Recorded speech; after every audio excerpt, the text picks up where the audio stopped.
everybody. Everybody! Yeah, heck yeah. To Take another it exciting away. episode of Mortal Rolls.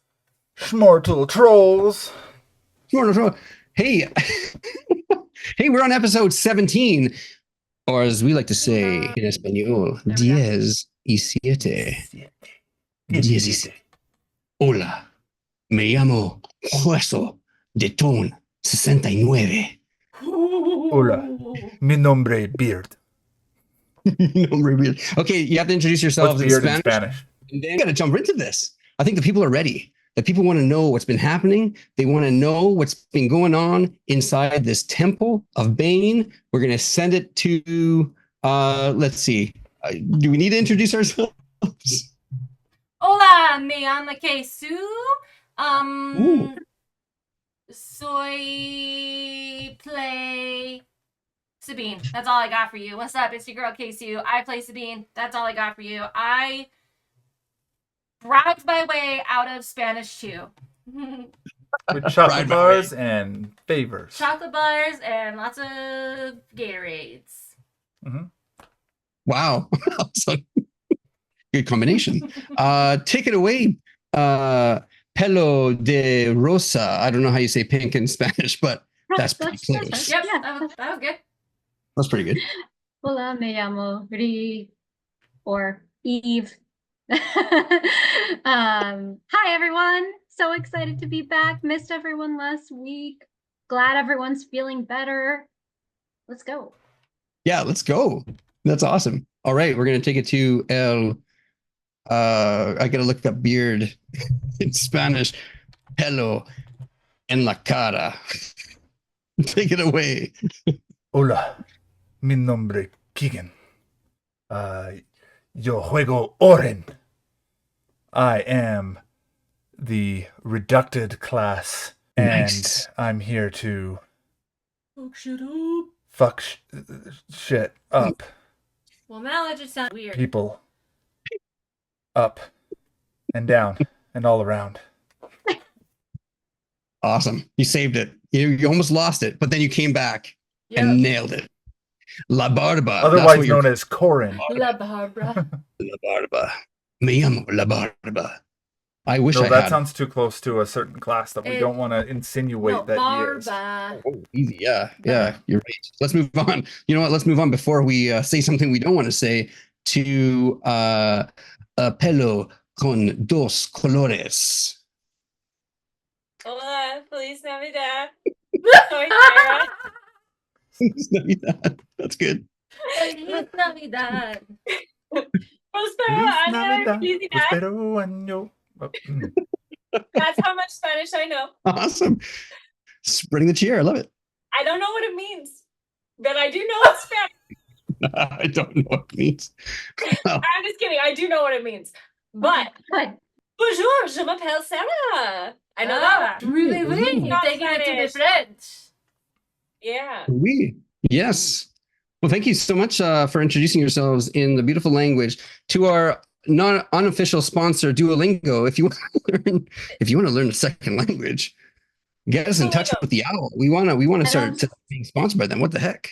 I don't think we're a very good advertisement for Duolingo. Yeah, that's right. Yeah, we really got to learn a second language. Maybe if Duolingo sponsor us, we could use it and then we could learn. I love it. All the things. Those following hockey, Edmonton and the Canucks are playing. Now, I live in beautiful British Columbia. It's beautiful because Supernatural was filmed here. Yeah. And the Canucks are playing the Edmonton Wow. Oilers. I don't know, are they playing today? I have no idea. the Oilers have won 3-2.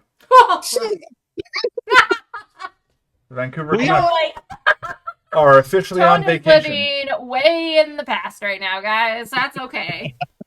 We love him anyways. All right. Well, anyways, let's move on to the next segment called the recap. Welcome to the recap. While I cry internally. Yeah, let's do the recap. Goodness gracious, a lot has happened. This recap is very important because it's a reminder to what is going on as you guys are in a situation, una situación. Here we go. Last time on Mortal Rolls, our valiant heroes ventured into the sacred chapel of Bane, the deity of combat and warfare. There, they encountered a sinister dinner setting. With two figures seated. Orin, in a bold move, nearly frightened the devilish imp presiding over the feast to death. However, Eve, recognizing the perilous Dinner of Devils ritual, warned that terrifying the host could bring dire consequences. Emotions were calmed as Orin used the power of his words to lure the terrified host down from atop of Bane's statue. You remember that? That was pretty good. As the dinner commenced, the imp 𝘼𝙣𝙣𝙤 and his sightless guest, Curator Bill, who traded vision for truth, invited the heroes to join them. The feast was bountiful, and the conversation flowed. 𝘼𝙣𝙣 nearly struck a bargain with Sabine, but Eve's immunity to his powers piqued his interest to the brink of madness. In a clever exchange, Eve bartered knowledge of her past for the whereabouts of her adversary Trick. The plot thickened. 𝘼𝙣𝙣's fascination with Eve led to an agreement to probe the mysteries of her being. But when Morrowind caught 𝘼𝙣's gaze, the tables turned. 𝘼𝙣𝙣 found himself ensnared by an unintended exchange of secrets. In desperation, he offered identify a modest imp to aid Morrowind, to answer questions from each of the new guests, and retracted the invasive pact with Eve. The drama escalated when Orin's cunningly phrased inquiry ensnared 𝘼𝙣𝙣 further. Tensions rose as 𝘼𝙣𝙣 provoked Orin and Sabine, leading to a shocking climax where Sabine's gentle touch caused 𝘼𝙣𝙣 to sever his own tongue, ending the ritual and voiding all unfulfilled terms. The imp vanished in smoke, leaving behind a looming menace as Curator Bill's demeanor darkened ominously. It's good to be inside this flesh bag. We are going to have fun tonight. With those chilling words, the Dinner of Devils came to an end, and the dessert of the demon begins today in this exciting new episode of Mortal Rolls, episode 17. So, Did you say dessert of the demon? I just yeah, that's pretty good, right? Dinner. Dessert comes after dinner. It was very good. Top notch recapping, buddy. Now, I'm going to be opening one of these drinks here. I don't know if you guys know. I don't know what you guys are sporting drinking tonight, but tonight I got a Coke Zero spiced. I've never drank it before. I'm expecting it to be spicy. So if I start choking, That's fine. That's why. I get nothing. You got nothing? All right. Not even a Coke? Not in this. No, man. Oh, baby. Oh, crap. It totally foamed out of that straw onto my pants. We can edit this out. I'm sorry. What came out of a straw and onto your pants? Foamed out. He foamed out. You foamed out of your straw and onto your pants? He foamed out of his pants. That's what I heard. Okay. Anyways, we can edit this in post, right? Totally, but I won't. At least we know you're wearing pants. It's foaming. It's foaming. Still foaming. All right. It's not spicy. Okay. Not spicy at all? I actually wanted to know what it tasted like. It is foamy, apparently. It's foamy. It's very foamy. All right. Let's get back into it. As Curator Bill begins to stand up, you notice something different about him, obviously. Before, with 0 eyes. That was a given. You know that with the conversation with 𝘼𝙤𝙤, he traded those eyes for, and in the recap, he said, in order to see the truth. You recall that he said, I don't need eyes to see the lies. And it was something that he was saying. He's acting different. He stands up, sort of cracks a few of the bones in his shoulders. Eve, you're right beside him. Oren, across from the table. Sabine, across from the table. Morwen, Yeah. at the end of the table. You guys can do a little perception check. I'll Yeah. allow it. But Mhm. we'll be jumping into something called combat very shortly. But go ahead. Perception. I think in particular, Eve would be trying to gather, based on what he's saying, if whether it is 𝘼𝙤 that has entered Yeah. this form of Curator Bill. 19. You got a 19. That's pretty good. That was That's Like pretty that good. Ree's name is Oh, you got- I'm oh. sorry. I Identify. rolled as identify. That's weird. Yeah. It You got can me. go ahead and roll as Morwen. He What's is your going on junior. here? Sorry. Oren with a 21. All right. Okay, Oren, you got a good view of where you're at. Mm-hmm. Eve, yeah, go ahead and roll your perception roll. I was You're gonna being ask, right beside. I'll give you a 2 on this roll. I Yeah, was gonna ask because if I you're could sitting right roll beside. for what I'm trying to figure out. I was gonna ask if I could roll an occultism or an arcana, perhaps. This one's more if you're trying to perceive first what's happening. If What you're I'm- hearing, sure, you could roll an occultism. Sure, I'll allow that because it sort of falls within that realm. Yeah, Because I'm looking Go not ahead. general perception, it's something very specific that I'm trying to yeah, yeah, fair. I rolled better. Holy smokes! Yeah, 25, 24. Oh my gosh. Okay, Also, you know I what? would This like is to be good that you known guys I are getting rolled die rolls out and so high. Eve, you freaking kicked ass. 29? Holy. Yay! man.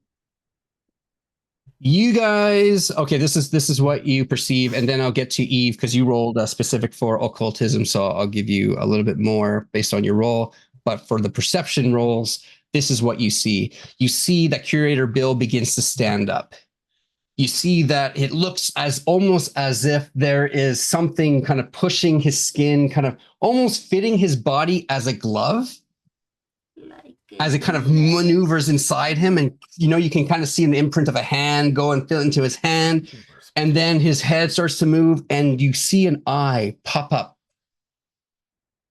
and I have a little picture to kind of show, but you see an eye of yellow and red just begin to glow out. Wait. Just the one. The other one remains empty.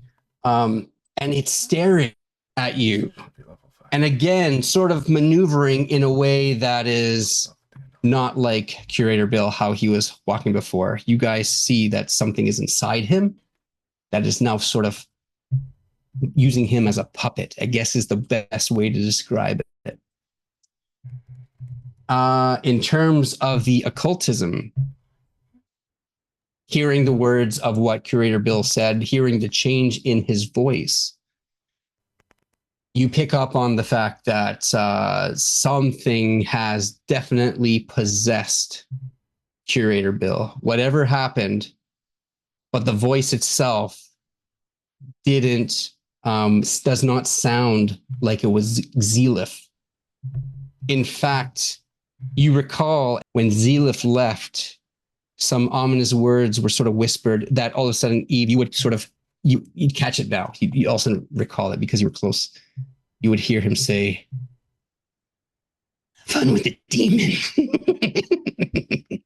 And now you know that Curator Bill is in fact possessed.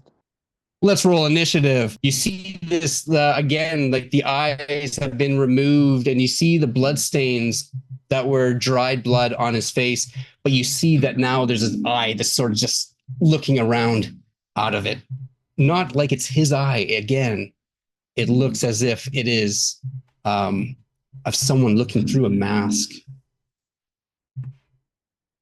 I'm looking at you. Let's start the combat. Okay, everyone can start rolling their initiative. You guys can roll perception rolls. You know what? We can use what you rolled for the perception as your initiative. I thought That perception roll was initiative. Oh, I definitely great. rolled initiative. I rolled- totally read my mind then. I rolled Perfect. initiative again, and I got the same thing that I rolled for my perception check, which is pretty cool. The music. Should I also roll for identify? You could identify as more of an aid as opposed to someone who will engage in combat. In fact, he's shivering behind your leg. Like, or identify, please save me. No. You know, just grabbing your leg. I love Shivering. him so much. Rupert Chomsky, there beside the Loyal, beside Sabine and Oren, definitely you can roll initiative for him. Yeah, okay. We'll do. And we're missing Sabine. Sabine, do you want to throw yourself up in the initiative counter? I did. It was a 24. Okay, so Oh wait. Oh no. I'll Was just that just perception? Just kidding. I apparently did not. I thought that was my perception. My bad. Oh, let's go, Roops. I have a question. Can I take Yeah. my 24? I just want so identify has this thing. I got a mark when he became my familiar. yes, yeah, it's he can called- hide. Absorb familiar, and he like Yes. scribbles down into the mark. So Correct. can he do that? Yes, you can use that as on his turn.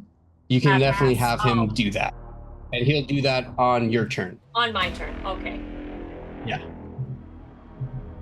Yes, a cool feature for him. He transforms, and you can describe what that mark looks like. Oh, I will. Okay. So everyone's on the table here. Now, Curator Bill, now we'll just call him Possessed Bill, stands up. And you can see that even his flesh begins to stretch as he seems to get taller. His arm, shoulder kind of shifts, and you can see his arm transform as it begins to ripple, almost as if turning into a tentacle that then bursts out this long chain of sharp bone as it falls to the ground. And he kind of looks around and he says, I smell Arctis is near. You must die. And he's going to attack. Bring it, bitch. The first one he sees, obviously, is Eve. Oh shit. But Here we go. it is the terrifying Sabine that catches, as his eye eyes you and looks right at you. As you see this menacing grin just kind of stretch across his face. As you see Curator Bill's teeth almost begin to pop out as a new set of teeth seem to form in behind with this smile. He's going to use what is called a scorpion whip. His first attack. Also, as soon as he came in and started doing like the whole, I'm so glad to be in this flesh bag you hear, Sabine would have done her like transformation thing. Oh, that makes sense. I'll allow Like that on because initiative his eye rolls. would have eyed you. Yeah, on Yeah. initiative rolls All she can do it. happening. His eye eyes you, and he rolls a 31. Now your AC is Not fucking 31. Nope. I want to know if it's a crit. Oh, okay. It's go away. And a crit is 18? 10 higher than your AC. 18. 18, so that would be a 28, so it's technically a crit. he whips this scorpion whip with his arm, just whips it across the table, sliding towards you. It wraps around whatever was kind of free, whatever you had. Perhaps your arm just kind of rips around it, and he rips it back, tearing flesh. The damage done is going to be 26 points of damage. Shit. All right. All right. On this very first attack. Okay. The second attack. Actually, his second action is not going to be an attack. He's going to move backwards. He understands that this might cause a attack of opportunity for those who are nearby who want to use the reaction for that. Yeah. He doesn't care. You kind of get from this that he's sort of knows what he's doing. He moves Badass. backwards. You can say it. That's okay. Totally say it. This guy's a badass. He jumps back and That means I grab can him take to an the 30. attack of opportunity. You can, yes. Yeah, 35 feet. He just all of a sudden just slides back. Yeah, behind the statues, right beside the statue of Bane. As you guys are looking, you know that there's a giant statue of Bane, the same one that the imp Xileaf hid on the top of the statue. This is the statue in behind what looks like a weapons case in the front. As your eyes kind of dart, you see that there is a weapon case in front. You guys saw this as you guys walked in, but he's closest to that direction there. Of course Okay, it is. so for those who are going to take an attack opportunity, who was in range, which is Eve, you were the only one that was in. Go ahead and roll your attack. And what do you attack with? So I'm going to use a new spell I took called Phase Bolt. So Hey. it's a ranged spell attack against the target's AC.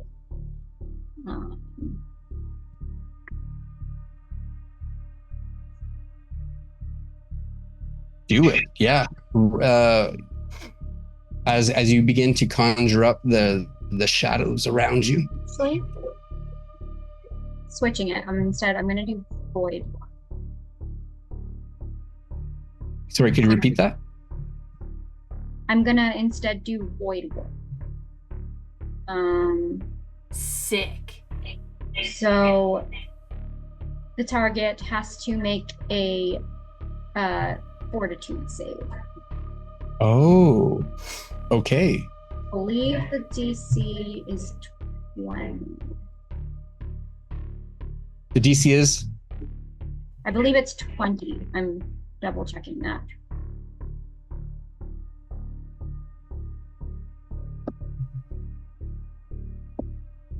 Yeah. Let's see what happens. He rolls his Fortitude save. He makes it. He passes it. Okay. Well, Shocker. a void opens up, but it doesn't. Seeing it, it's almost as if his eye darts to you, sort of begins to see exactly what you're planning, and he just avoids it. As the void opens, he slides back, laughing, as if he's almost like gliding on air to that one spot 35 feet away. He is going to... Actually, he can't. So he is just basically kind of going into a defensive position. He's going to actually, what he's going to do is he's going to maneuver himself a little bit further here, kicking over some candles, hiding in behind the statue, as if trying to lure you guys out. That's his turn. Next is Rupert Chomsky. That's me. It's just the one dude. It's just the one dude. Okay.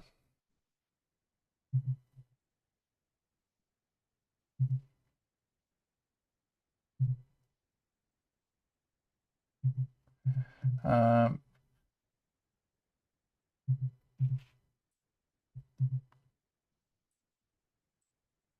I'm just gonna say, Rupert, protect. And Rupert is going to move up to about right here, and hold his. I forget what we determined on this, but I think he'll hold his attack. To if the guy comes within range of him. He'll attack. No, he'll hold his attack if the guy comes within range of him.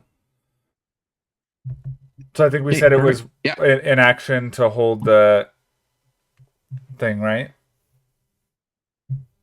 Yeah, I believe it's I think it was 2 actions Yeah. to describe the trigger. So you can absolutely do that. You moved once and you're setting that trigger. So perfect. Yeah, and then he'll Yeah. hold, and if If he gets closer, if he's Bill gonna comes within range, he'll attack him.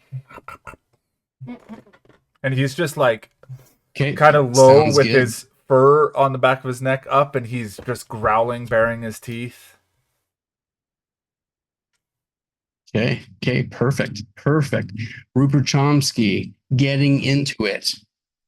Hopefully this inspires the rest. Morwen, it's your turn.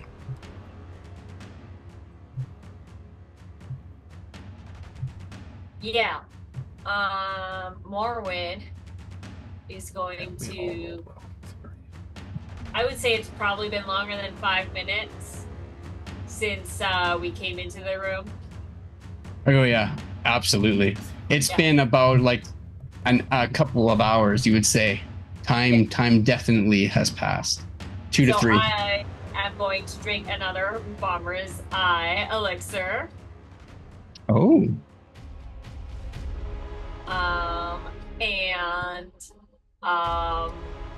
take the pressure bomb that she had ready and then put back on her belt. And he went over here, so I would go 1, 2. I go here and throw. Yeah. Trigger bomb. Boom, and you can throw how many feet away do you have to be? I'm looking at it right now. Because currently you're 50 feet away. Yeah. Give me a second. It's all I'm right. not usually first, okay?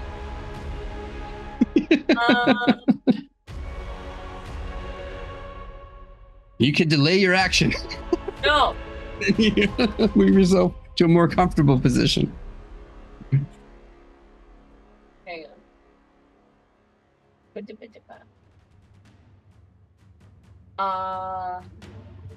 Oh, it's 20 feet. My range is It's 20 feet? So I moved, So hang on, 5, 10, 15, 20, 25. you can move 25, right? You can Yeah. move here. Do you see my ruler? Yeah. Yeah. You could have moved there, And then and now you are 40 feet. 40 feet. Why'd you move so far away, man? Hey, maybe she's not gonna do the pressure bomb then. You can delay. Or you can put a trigger. Throw it when he gets closer.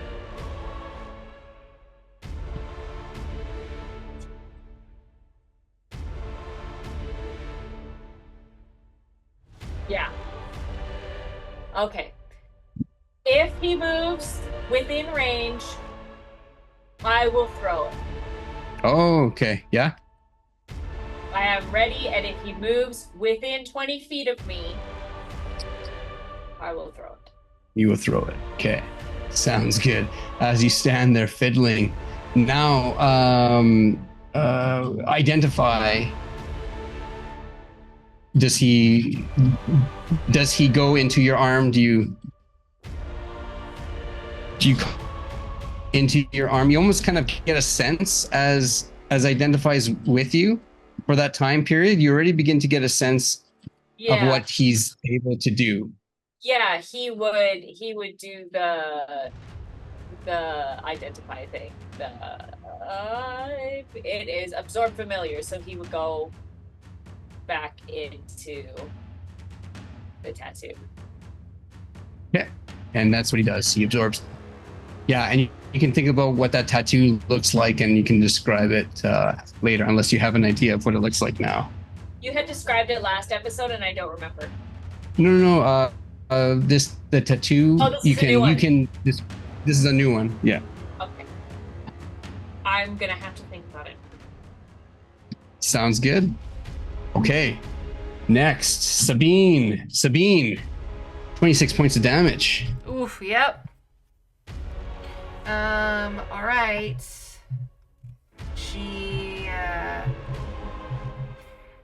She's just going to did the whip it hit her and then it went away, or is she still? Yeah. It wrapped around you and then he whipped it back, and that's what tore the flesh. What's happening is what it wrapped around you is like all these sharp sort of, it feels like bone and just sort of ripped, and so you got mangled pretty good with that critical hit. Mm-hmm. Okay. She's going to then look at the blood kind of dripping from her arm, and she's in like her hybrid feral state, not raging yet, but her fangs are out, her eyes are glowing, her claws are getting longer, and she's just kind of staring at it, and then just gonna say, "No one makes me bleed my own blood. No one. Not even you." And then she's going to rage and get mad. And she's just going to grab a chair and huck it at him. Nice. All right. Okay. You pick up the chair. You're throwing it. You're creating a new weapon. You don't have a feat that can create, like, you grab a random object to turn it into a weapon. Hey. I was trying to like improvised weapon. Yeah. An improvised weapon. Yeah. Hold on. That's right. Yeah, do it. Yeah, go ahead and throw. You will take a -2 on this roll because you're throwing something, but it's not going to be that big of a penalty. So it's just going to be a minus. Okay. And you're going to use an athletics. Yeah, she'll just throw it and get mad. Okay. She's mad. I'm just trying to read through my stuff really quick. There's many much. Okay. Where's the action? Rage. Use. Apply effect. Boom. Ooh, I get 7 temporary hit points now. Oh, perfect. That's going to be gold. Yep. And then... Okay, what am I rolling then? Yeah. You're going to be throwing, so I'll let you do an athletics roll. You'll take a -2, and yeah, we'll see if you hit him. -2? Okay. Yep. -2. As you're picking up a chair and whipping it across. Hell yeah. 29 to hit. 29 definitely hits. That is, good job. Not a crit though, but it slams against him, doing some bludgeoning damage. Go ahead and roll let's roll a d6. Yeah, roll for check. Roll a d6 as you slam this thing against him. Okay. Just one? Yeah, I'm trying to think what's a club. I guess like a d6. Yeah, okay, 4. Yeah, it slams against him. Would I add? And it just breaks onto his chest. Just into splinters. Yep. Yeah. She doesn't, Okay. and like she's not even like trying to hurt him. She's trying to get his attention on her, like his attention on her. Yeah. So he doesn't go to anyone else. And Well, yeah, successful. He's the chair fly splinters. He's eyeing you. He's keeping his eye on you. and then she's going to. Let me see something else. Oh, there he is. Okay. She's going to move. Actually, you know what? What would be the movement if I just hip hoppity over the table? Oh yeah, Can I you do can. that? Oh, absolutely. Just Boom. no Perfect. climbing, nothing. It's a basic table. You're raging. Just treat it as Dope. normal, regular terrain. She's going to get in front of her girls. Okay. And as she does it, she's going to say, "Run. You need to run. And you need to run now. Leave." And then stand at the ready. Okay. Perfect. As you stand there, telling them to run, something catches your eye, but we'll address that on your next turn. Oren, what do? You're witnessing all this. You got the best look, perhaps, of the damage that Sabine took with that whip.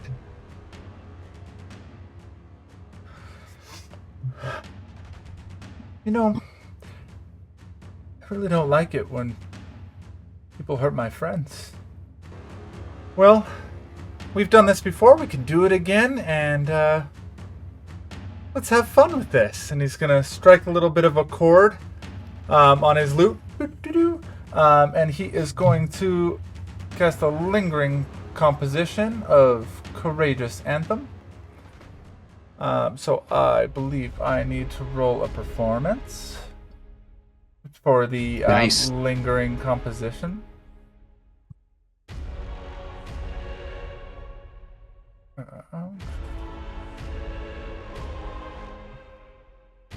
Hey, for the lingering you inspire allies. The lingering composition is the one that that's 17, which I Yeah, you inspire think is a yourself. success. Yeah, I don't see. Almost, For us, right? I almost don't see that where you have to roll it. No, I think you just no.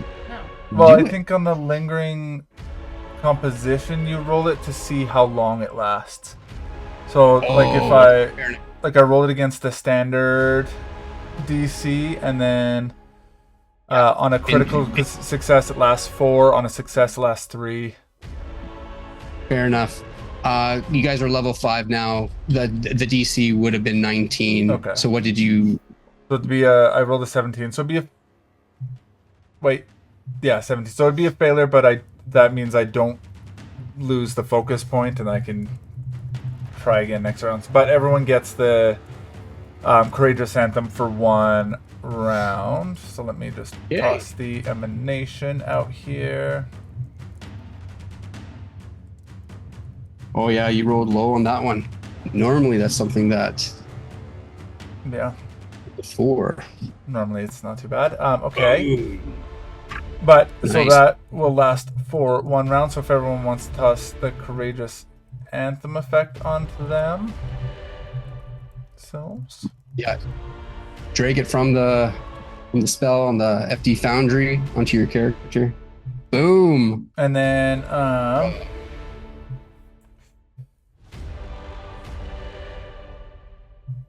how far away are you? Oof, just a little too far.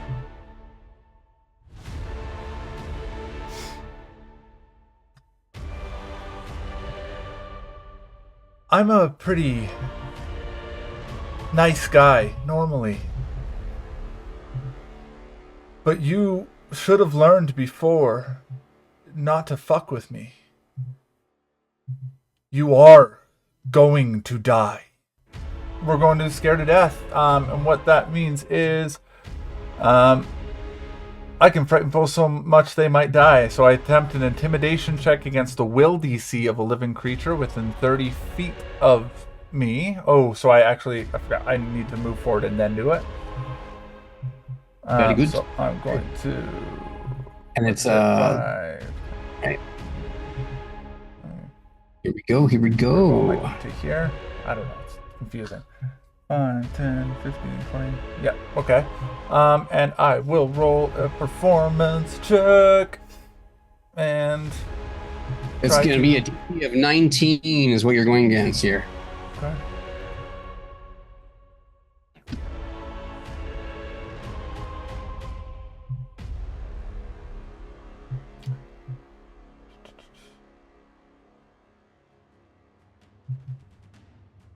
All right. Oh, here he goes. Oh. With a... You Guess that's a critical success. Interesting enough, as you cast this spell that focuses on fear. Actually, not really a spell. It's like a demoralization. Just an action. It's a Oh, it's like just an intimidation. I'm just really fucking scary. It's not even a spell. I just scare the shit out of people. I know. That's what's crazy about it. Oh. Is like you just look at the guy and they're like, "Oh, you're really scary." Interesting. Okay. Okay. Yeah. You know what? I'll allow it. It was also, I think, that's considered a critical. So brilliant. Okay. so he needs to roll. I also didn't look at my courageous anthem. Okay, no. so it is. So he needs to roll. So the target must attempt a fortitude save against my intimidation DC. On a critical failure, it dies. So he needs to roll against that 30 intimidation DC of 30, and if he critically fails, You're too far away. no, I'm within 30 feet. It's 35 feet. He's 35 feet away from you. Wait, I thought he was 30. I thought you moved. I did move. You can now. Oh. You how many feet can you move? 30. No. That's how many feet can you move? What's your speed? Because walking I think it's diagonally. Is it 30? Oh, Or it might be it's so 25. confusing. Yeah, I can never find my speed in Foundry. 25. It's 25 feet. So you can go here. Oh. This is where you can go. The diagonal rule. If you're Wait, going I can go diagonal, where? it's 10, 5, 10, Sit right? down. One. I can go where? Here? So you were here, so you can go there. And now I'll do a little measure. 35 feet. Shoot. Can't quite make it. Fetch. So close. Stupid movement rules. That being said, you're closest. Unless you have something you want to do. If you want to use a perception roll, you can. Otherwise, you can do something else. Whatever you want to do. All right. Okay. Can I, in that case, maybe retcon my movement since I thought I could get within 30 feet? Aw. You can retcon your movement, sure. So awkward. So sorry, y'all. I'm within 120 feet, right? Oh yeah, he's 60 feet away from you from that position right there. Then in that case, we will do spiritual weapon. Oh, okay. Oh, here we go. Oh, yeah.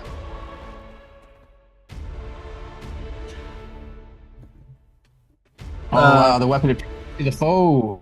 Yes. So Okay. he's going to see above him a giant whopping penis. Just a giant dick and balls. Yep. But the fun thing is, it's kind of like a mace, so it's actually like almost upside down, and it's gonna like swing at him, so the balls actually hit him. Yeah. Try and hit him in the face with it. Wow, like a morning star. Yeah, it's like the. It's called the tea bag. You hold onto the shaft, and you're swinging. I hear ya. Okay, I can. The I can weapon visualize is called this. the tea bag. Yeah. Okay, so My gosh. Oh. All right. so the weapon strengths are melee attacks, regardless of appearing that weapon. I have no idea what exactly this is gonna roll. Oh, it's rolling off of charisma. Yeah, I'm gonna give you a morning star in your thing. Well, it rolls. It's it's its own thing. Oh, okay. it has a. It's like a spell attack. Yeah, fair. I Good. mean, Good. The PPB real charismatic. 29. Oh, yeah, that will totally hit. Now, 4/4. So when you cast a spell, it appears next to your foe and makes a strike against it. Perfect. It's not one of those ones where it appears and then you have to wait next turn to make an attack. It appears and attacks. 29 absolutely hits. Is it a Go critical? ahead and roll. It's not a crit. Darn, so close. Roll damage. Base damage 2d8 plus 1. Ooh, 7 points of damage. 7 bludgeoning damage. For those he just who are- gets for whacked in the those- face with the balls. Yeah. He's looking. You can see he's looking at Sabine. You can see him he's sort of hiding in behind this sort of statue, but the angle that you're at, you got clear sight of him. You make this spiritual Long. tea bag. What did you call it? The tea bag. The tea bag. The classic weapon, tea bag. And it hits him right in the face. Now you can see that as it hits him, you can see like smoke kind of appearing off his face, and it looks as if he's taking the full damage. And he reacts to the pain. The chair, you recall, that was thrown to his chest did not phase him. Shocker. He stood there and let it bounce off him, but he's reacting to this magical weapon. So that's what you get. Yeah. Just I'm wondering if maybe he reacts to magical damage. That's it. That's all I got. That's all you got. Okay, sounds good. Eve, it's your turn. Well, with that new knowledge,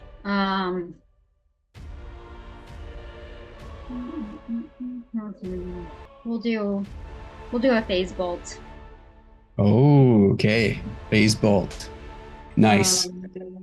So first I'll need to get within 30 feet, which I believe I can. Or am I already? Okay, I just need to. For 30 feet, you are, from where you're at, you're 45 feet, so you have to move closer Yeah. to 30. Okay, go ahead and Yeah, trying to.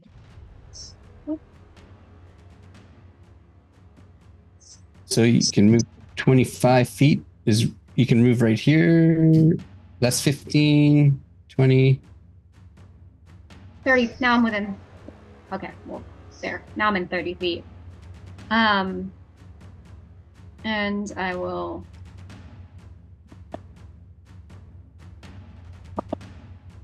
Yes. Reach out and project a bolt of magical energy. It's a ranged spell attack.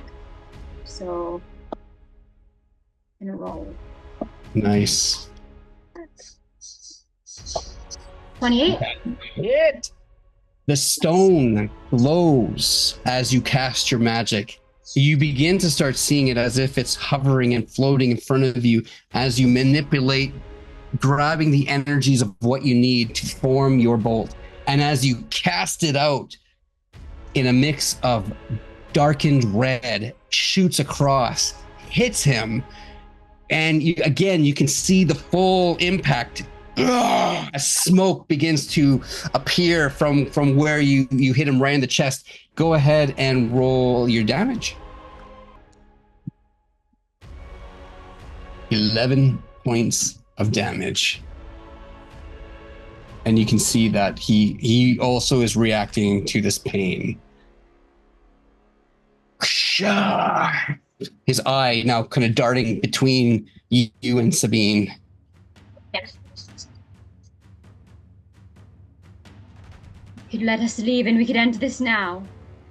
If you insist on fighting us, we will fight till the end.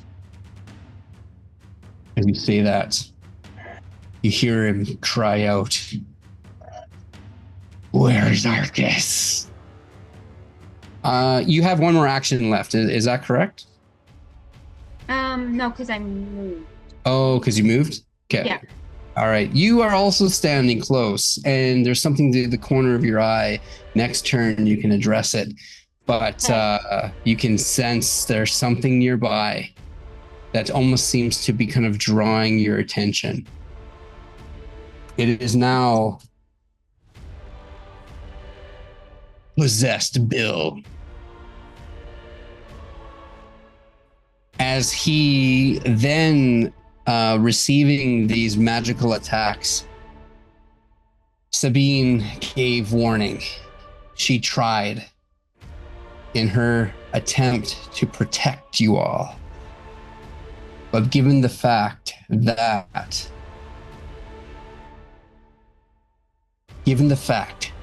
the two people closest to him are side by side, he cannot resist. He jumps forward and he will move to here. And I'm just going to move him I as throw my bomb. And Rupert's gonna bite him. Shake that. all right, man. Throw your bomb, damn it! Damn it, Chomsky! Oh, Oh, it's ruining my plans! gotta kill that damn dog. Damn, no. That Now damn pet that dog. dog. Pet that dog! I'm gonna pet that dog! Hey, does 20 hit? A 20 does not hit him. Are you kidding Oh. me? No, it does not. A 13 doesn't hit him either. Wait, the 20 didn't hit him? 20 doesn't hit him. What? A 13 doesn't hit him. Chomsky goes and bites.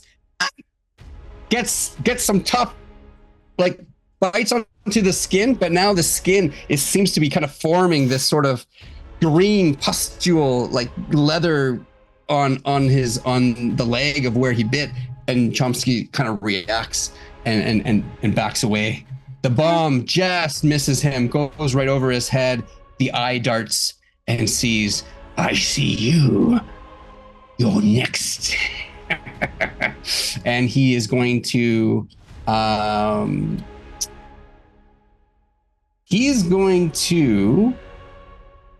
attempt, not with the whip, but with his now hand that has claws breaking from his left hand. He's going to strike first at Eve, who did the most damage to him so far. That's a 34. That hits. I think that's a critical. No. No. Wait. What is your Yeah. AC? No, yeah, it is a critical. Sorry, I was adding 20 in my head. Yeah, critical. It's 10 over. More than 10 over.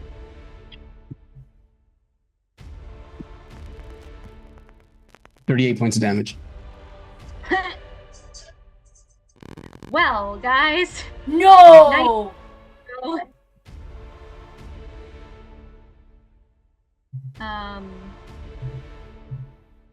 Yeah, I'm down.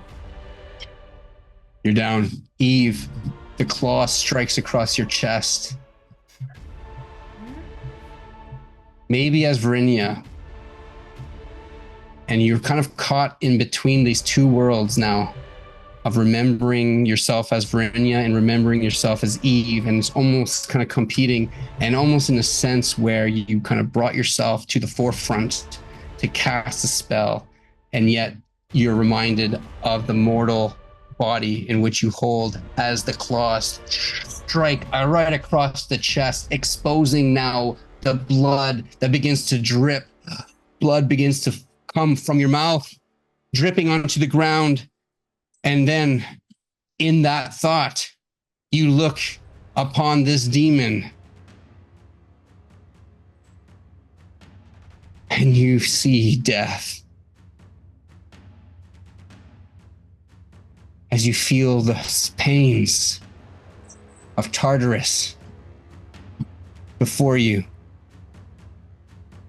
As you feel the twisted spirit, that smell, you can now smell it. You can now sense everything about this thing as you begin to go unconscious, as you drop to your knees, as blood begins to pour on your mouth onto the floor. And all you can see is that grimacing smile. Always melt you before. As you go unconscious.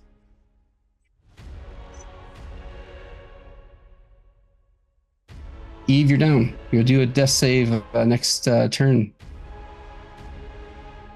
With that, Sabine, you see him as he rips into, and then he looks at you. Mm-hmm. Where is Arcus? As he raises his claw. Why don't you just ask instead of hitting us? You can attempt to, I'll allow you with a free roll. That's an awesome line. I'll let you do an intimidation, a demoralize free action. Okay.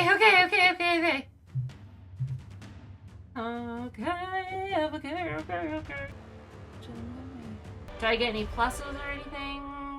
Circumstance bonuses for this one at all? You know what? Let me find This can go two ways. Your companion has just fallen down, but I think. But Rupert's at her Sabine, side. I think with you raging and the fact that probably Eve went down, I will give you a +2 to this roll. Because I think it would actually add to your anger and ability. I did. Oh, yeah, click that. I did. And that didn't go in the chat. You need to roll higher than a 19. Okay. Oh, because close that. That's probably why. Then click. Oh, okay, there it goes. Sorry, I was also trying to put my raging intimidation thing in there as well. Nice. This is a very important check.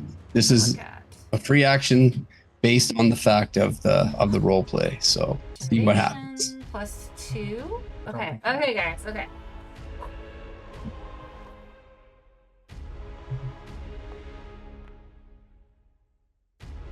If it doesn't work, I will use my hero point. Now, did you give yourself a +2? She did. Yes. Okay. I think yeah. You gave yourself a +2 to. Oh yeah, circumstance bonus. Okay, yeah. You failed. So I would say you have a hero point if you want to use it here. Does your thingy add anything to me? To attack rolls. Oh, only to attack rolls. Attack rolls, damage rolls, and saves against fear effects. Oh, dang it. I forgot to add it to my damage earlier. Hold on. Okay. All right. Come on, baby. You got this. Got this.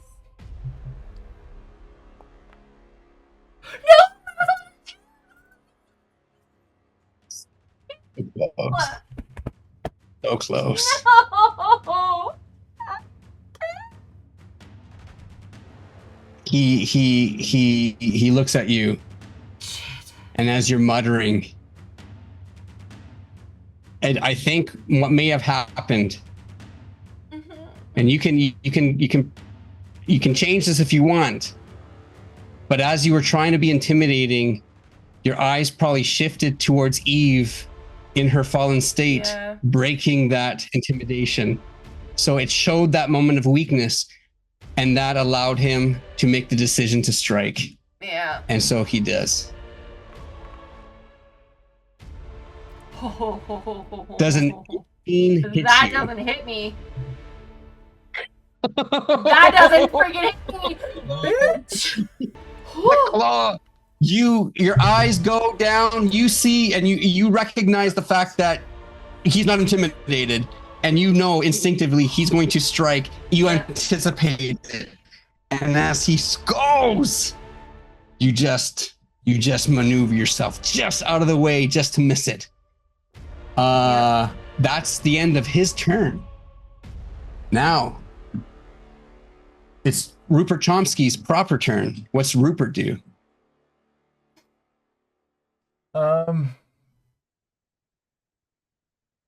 Rupert is going to go cray-cray, and he's going to bite him a few times. Also, we need to work on finding a way to level Rupert up so he is in league with the rest of us. Absolutely. Take endeavors to train him, to get him. It doesn't actually change anything. I tried. Oh. He's going to take a bite. Oh. He's Misses. scared. And he'll take another bite. I think he... Oh. And he'll take Chomsky's another... Wait, no. Do I really have to bite this guy? Do I really have to? You gotta He'll take one more bite. Ow. Bite. Even though it'll be a -2 and it'll be... Yep, nope, nothing. Nope. You just can't quite do it. Poor buddy's so He scared. He's just a lowly... Yeah, little- literally. Puts his paws over his head. He's just a lowly level 1 puppy dog. Yeah. He's Starts "No, you lapping up can't Eve's pet blood. me." Oh man. Oh man. Poor little cute. Morwen. Your turn. Yeah, so I'm gonna do this new thing that I learned. It's called health bomb. Gonna throw a health bomb at Eve. Health bomb and E. So, Nice. Eve, you get an elixir of life. So you heal Oh, you need to subscribe. 6. You toss this bomb. You quickly whip it up, and what color would this bomb be glowing? So it's one of the ones that I had alchemied earlier today. Oh, Before. yes. And it's a healing elixir. It's the same elixir that I always make. It would probably be red, like pomegranate juice. That pomegranate juice, as it lands, just kind of explodes. The elixir somehow just magically just right into your mouth, and you breathe life, and you are no longer in the dying condition, and you are not even unconscious. Actually, you regain consciousness with the hit points that you have. You have 6 hit points. Yep. She sits up like.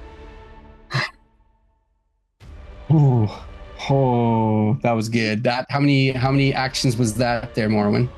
That was, I guess to pull it out of my bag and throw it. 2. Oh, arm it and throw. Okay, 2. Yeah, 2. 1? There, you have to. Okay, 2. Yeah, you have to pull out of your bag. Dang it. I should have asked you how many you thought it was. Because you were going to say 1. Well, I was going to say 1, but then you said, well, I have to arm. And it's like, yeah, well, if you're pulling out a weapon, that's technically an action. So you're pulling out a bomb that technically is an action. So two actions spent. And Morwen is going to look at this possessed guy and say, You cannot harm me. I am the goddess of ghosts and sorcery. The eye turns to you, no longer looking at Sabine, no longer looking at Eve. The head immediately jerks, and almost as if the eye is bulging out. You. Oh, how you have fallen.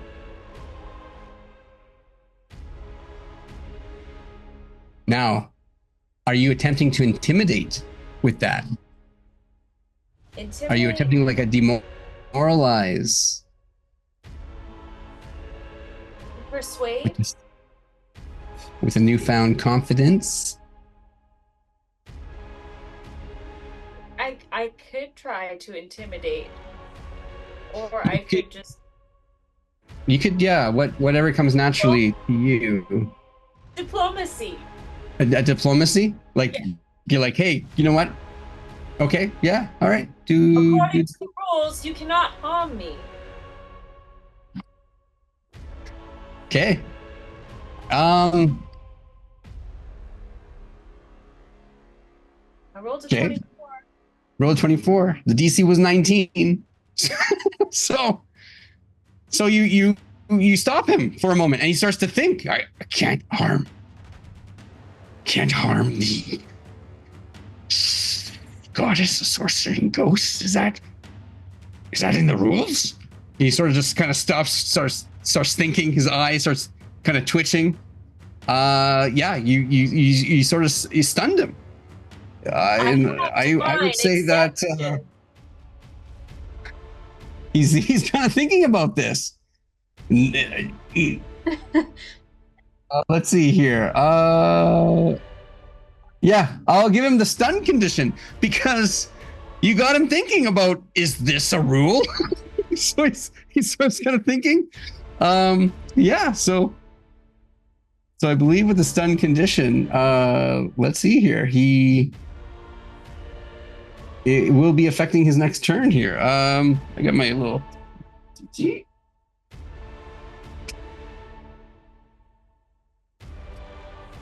And that was your last turn? That was your last action? Could I say one more thing? Yeah, he can't use his actions. I'm gonna For say, one round. why do you search for Arcus? I search for Arcus because he knows where the gates of Olympia is.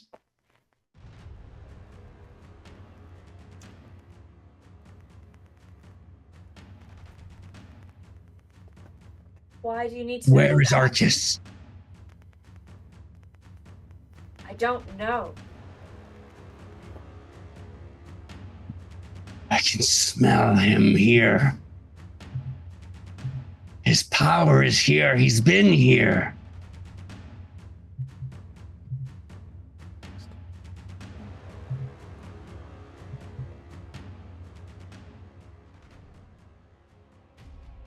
I got nothing. She's just gonna. She's confused too. You're confused, bro. I'm confused. You stunned him. You effectively stunned him, and you asked the question. He answered. That's your turn, and he's effectively stunned with that. So I would say it is now Sabine. It's your turn. You see you heard the conversation. You heard the way he answered, but you see that he's still kind of searching in his head. He's no longer paying attention. It's almost as if his guard is not necessarily down. He's occupied in thought. You get that sense. Occupied. But again, there was something that was catching your eye. And as you're looking at him, I would say, if you're interested, you could use an action as a perception. Otherwise, Okay. you can act any way you want. Okay. Yeah, heck yeah. I'll do perception for sure, for sure. Let's see. Perception. Okay.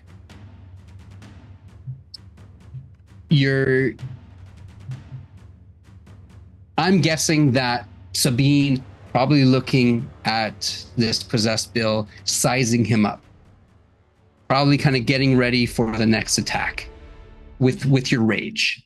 Given the fact that he's right there, you know that you can just go for it. Then the light of the candle shines on some glass, as if calling to you, as if shining directly into your eye.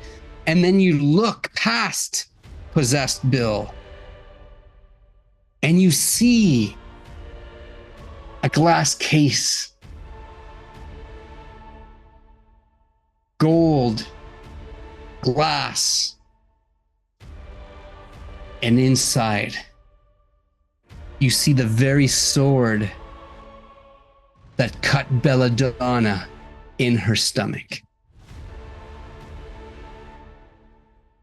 In a display case in front of the statue of Bane.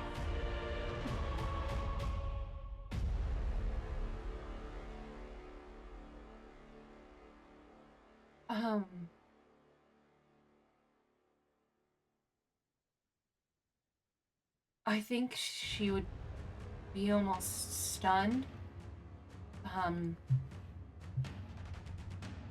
And she would just say, nothing. I don't think she would say anything. I think she would just walk towards it. Like, he's distracted. He's talking to Morwen and obviously stunned. She's just like... Yeah.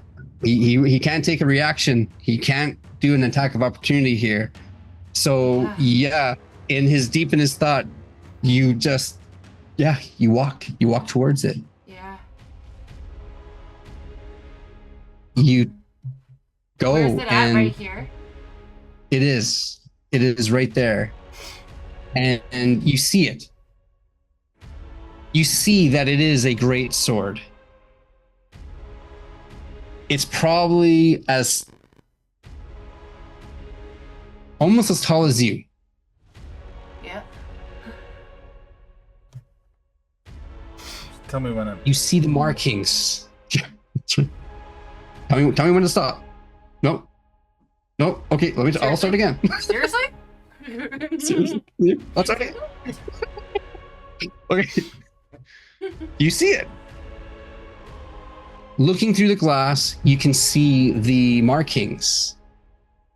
That almost looks like the peacock feathers, which was like the insignia of Lucinia, your mother. You see this, and it's in behind a latch. There's a latch on this glass case. You have to unlock it to open it. What do you want to do in front of this case?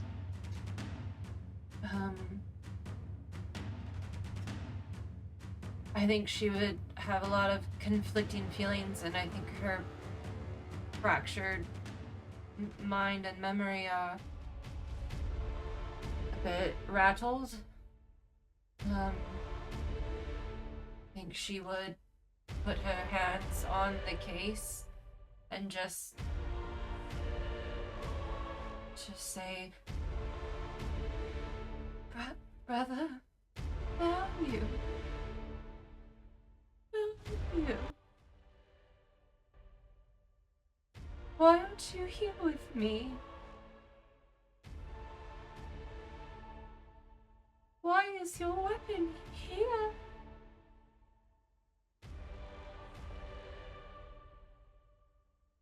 And she would just try to unlatch it. Okay. As you try to unlatch it, your hand goes towards the handle.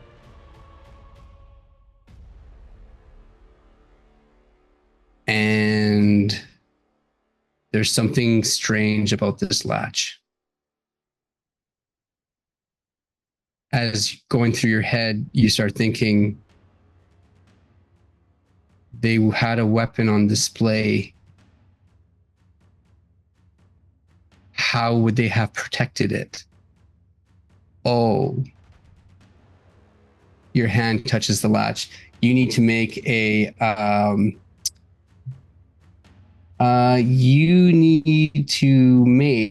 a reflex save of DC 18 in order to avoid the protection seal on this weapon case. 28. Oh, man. I would say as your hand going onto there, it's almost as if someone is telling you, watch out. You kind of get this like sixth sense of watch out, and like as if you're feeling like a force instinctually like pushing you back. You, as your hand touches it and then releases right away, as lightning damage, just all of a sudden, like, or I shouldn't say lightning damage, it would have caused lightning damage, but electricity just fills the strikes up to the ceiling. Boom! Whoops. And then sparks just sort of drop, and then the door just pops open. She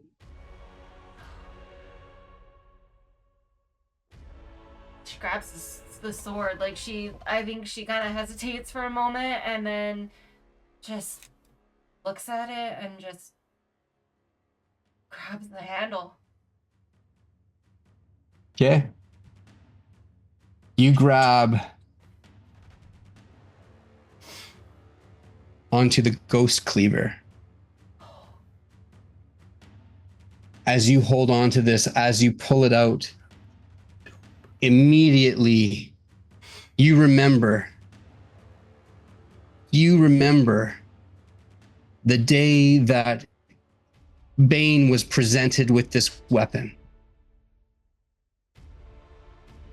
You remember that this happened before the day that you got stabbed in the stomach, the day that what is now known as Belladonna's rapture,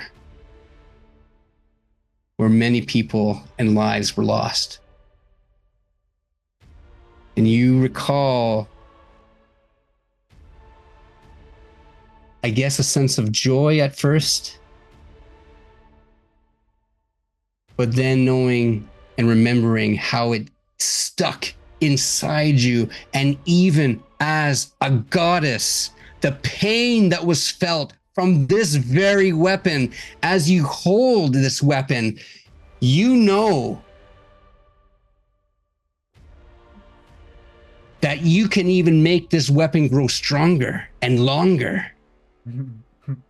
In fact, you remember the words that Bane used to utter before he ran into battle that would make this weapon grow to a length that allowed a 10-foot reach.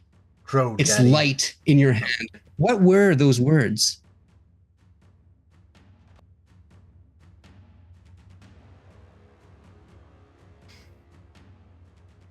We are the Reapers, and we shall conquer them all.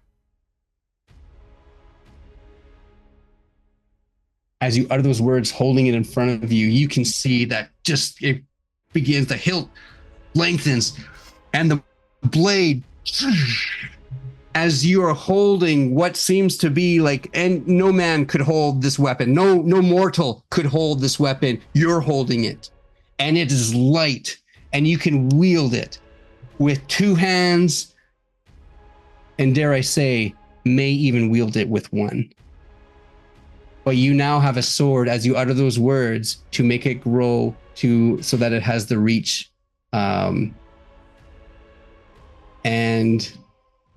the reflection of the demon shines across this blade as you hold it out.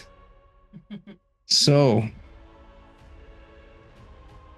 you can add Ghost Cleaver into your inventory. Holy shit! God dang, Tone, that's sick. Okay. All right. Shall All right, I'm gonna put it here for you. This is inventory. Thank you. Boom. Create an action. There we go. Is that? Oh my gosh. Yeah, I think This is so yeah. pretty.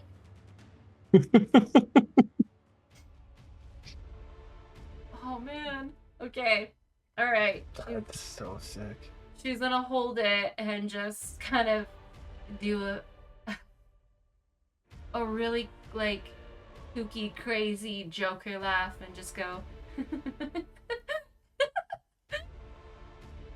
And then she's gonna turn around and look at the demon dude and just say, "Where were we? All right. Do you want to try that again?" Oh man. As she's You holding can- the sword. Oh, you can do yeah. You know what? You can do demoralize, intimidate. You'll have a +4 on this roll. No. Okay. Because that was Yes. freaking awesome. Ah. You're holding this massive anime style broad great sword. Oh, man. So 1d12. Come on, buddy. Oh. Hold on, wait. Hold on. There was something I had. Okay, fine. Fine. I can let the thing go. I had another thing in Pathfinder that I you've wasn't used able to your- put it over. Zero. Yeah, I used it. I will give you mine. No! No, you might need it in case you die. Wait, I thought you got healed. Oh, wait, did I? Hold on. I healed her for 6. For Sayax. Yeah. Kicking in with 6 hit points. Are you All right. sure? You want to use the hero I point? don't Trading the hero? want- Go I'm for giv- it. I'm gifting mine to you. I don't to think- you. Okay. I don't think Eve is. I don't think Eve is lying here. This is a well-deserved moment for a hero point. All right. Make it so. 18? Damn. Love her, not her. He's lost in the eyes. His eye kind of starts thinking, and then his eye goes towards the sword, and perhaps not hearing what you're saying, but he's staring at this sword. Yup. That's alright. So close. I close found it Still and though, reopening it. very cool. Very cool. Absolutely. Oh, Yeah, man. you know, if he wasn't distracted, he'd totally be intimidated. Great. Hey, I'd But be, still, I'd be Eve's mesmerized by it intimidated. too. he fell down dead just by the thought of it. Like, nope, no, thank you. Yeah, does the Eve just like does the seeing that sword bring any recollections?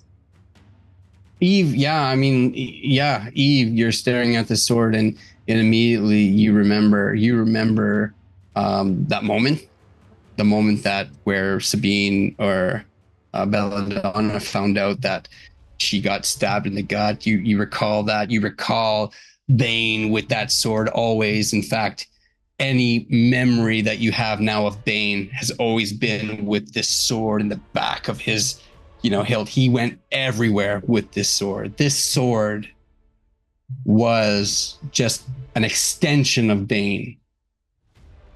And you know the story behind it. You recall the day, Lucinia gave that weapon. And it was very apparent to you that she didn't give a weapon to Belladonna. It was only to Bane. He was always mommy's favorite. Oren, your turn. Let's try this again, shall we?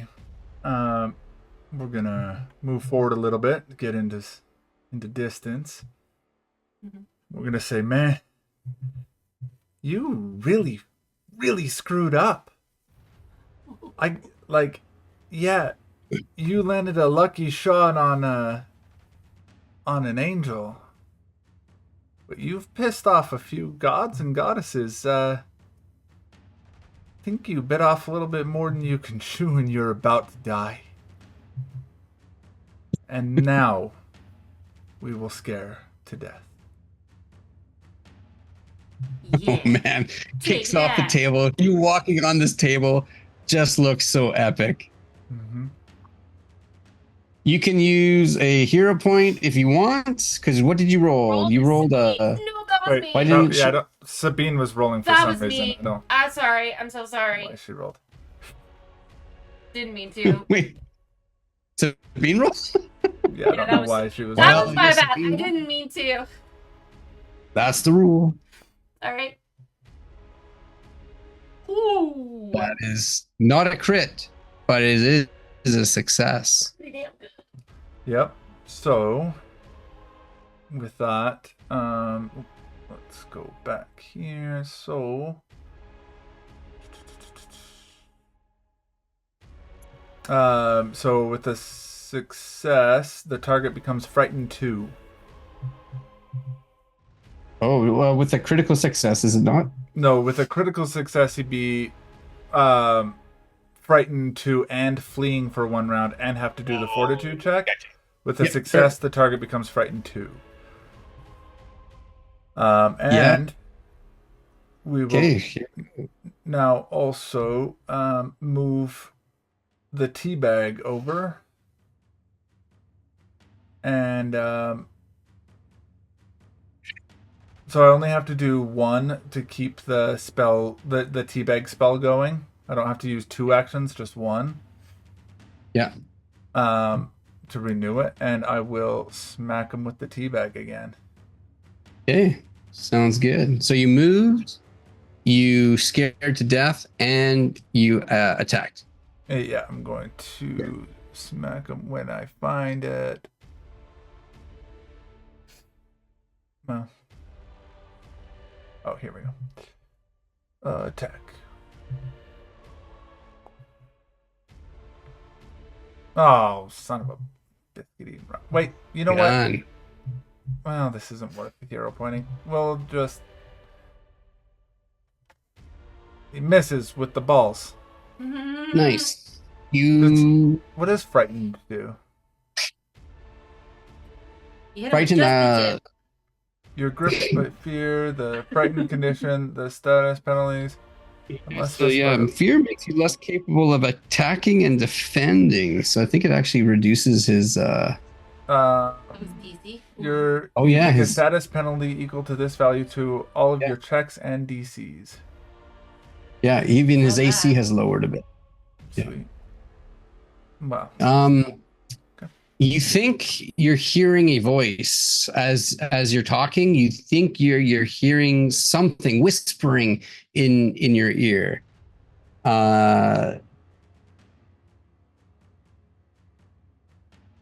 Next turn, choose to listen. You may learn something, or you can do whatever you want. Any other action? Eve, you're down on the ground. You're regaining consciousness. Yeah. This is a lot for Eve right now.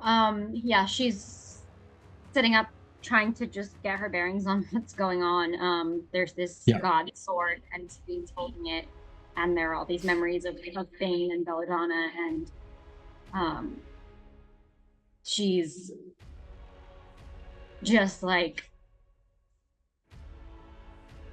what am I here for? I am a hindrance, if anything.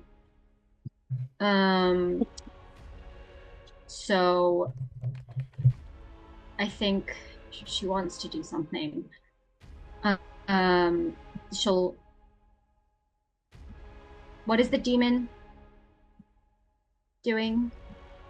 Right now, it's looking at the sword, and it's just sort of just kind of lost in this thought, sort of muttering to itself, because Morwen sort of asked this question, so it's sort of muttering God's, and kind of reacting. It's thinking in his head whether or not he's allowed to attack the sorcery, the goddess of sorcery, and now is kind of seeing itself being surrounded. So you can kind of see just kind of darting, just kind of looking, now frightened with this fear, and it's right now it's not doing anything other than just sort of has a look of panic and worry. Okay.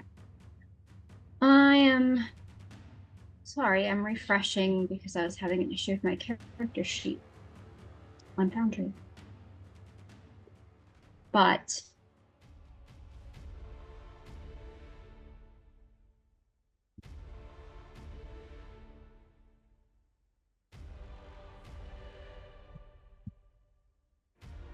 I think she is going to try to use worms. Oh yeah. So once this loads again, it is a fortitude save for. It's a fortitude save? Yeah. What's the DC? 20. Let's see. A high fortitude save. Oh! He rolled a 15. He got a 15.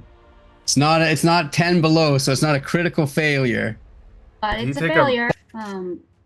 Okay. Dang. Something is weird is happening where all my spells are gone from my character sheet. Let me. Oh, what the? Oh, in fact, you're down to level 3. Yeah. What happened here? I don't know what happened. Got Eve a character sheet figured out. We're not going to be rolling it on Foundry. We're going to do it the manual way. We're going to do it with the physical dice. So we'll see how that goes. But the turn is, of course, to Eve. Eve, you cast a spell. You cast a spell called. Can you please repeat the spell and describe what it does? It's called Worms Recast. So gnawing worms materialize within the flesh of the target creature, and basically start to eat it from the inside out. That's crazy. And so I'm rolling 4d6 damage, and that looks like 10 damage. Okay, and that 10 damage, yeah, and that is as these worms begin to all of a sudden appear on his face, in his shoulders, whatever kind of skin is exposed, you can see these creatures begin to first crawl and then begin to burrow in under the skin. He begins to hold his head. And again, the black smoke, you can see the smoke where every one of these worms have entered in. Smoke begins to appear. He's taking the full damage of these. And he's suffering. What do you do? You see him suffering. You made him suffer. Congratulations. How do you first you die, you come back, and everyone was making friends. Please explain yourself. Go ahead. Yeah, I think Eve, she is on the ground, still covered in blood, and just like trying to grip onto what little power she has. Yes. You see the stone that began to hover as you were casting the spell, and you see it reacting to your blood as the blood touches the stone, it turns into like this black gas. It's not absorbing your blood, and it's just a reminder of that as it begins to kind of sort of hover above, but still glowing red. Okay. So now are you attempting to move? That was the 2. That Yes. was a 2 action for the spell. What do you? She'll Yeah. try to get up, I guess. Okay. Stand. Okay, you want to get up, stand, or you want to do an army roll? Yeah. Whatever you want to do. Yeah, you stand up. Yeah, you stand up. Your Onto our feet. and you want to move. Just Where do you a wanna go? few steps back, I think. Yeah. Away from the demon. Yeah, you go half your movement. You stood up. That's half. You can move an additional half. He technically does not still have an action, as he had the stun condition, Then and he then can't. being distracted with the worms. Okay. So again, I hope you're happy with yourself. He wasn't able to. Thanks for making me feel bad about attacking the enemy almost every Good time. job. Hey, it's my job. You're cool. Right on. No, great turn. Yeah. Now it is possessed Bill. Possessed Bill just starts muttering. No. There's no rule. There's no rule that I can't. I'm not no stupid devil. I'm a demon. No. And he begins to look up, his eye kind of, but as he makes this realization, he can't use any actions because he's this turn he was stunned, and he is no longer stunned as he comes to the realization that this rule of not attacking the sorcery ghost doesn't apply to him. He's no devil. He's a demon. And with that, we'll move on to the next, which is Rupert Chomsky. Rupert rethought his life, became a lawyer, should have listened to mom. But He's just. And he's gonna bite again. Because what else is he gonna do? You're like, you got this, Roops. Come on, Stop Rupert. cowering. You got this. And he's gonna use his same old adorable little attack. I believe in you, Roops. 18. no dice. And he'll bite again. Ah, That's one. finally. Bing, bing, bing, bing, bing. No, it does not hit. What?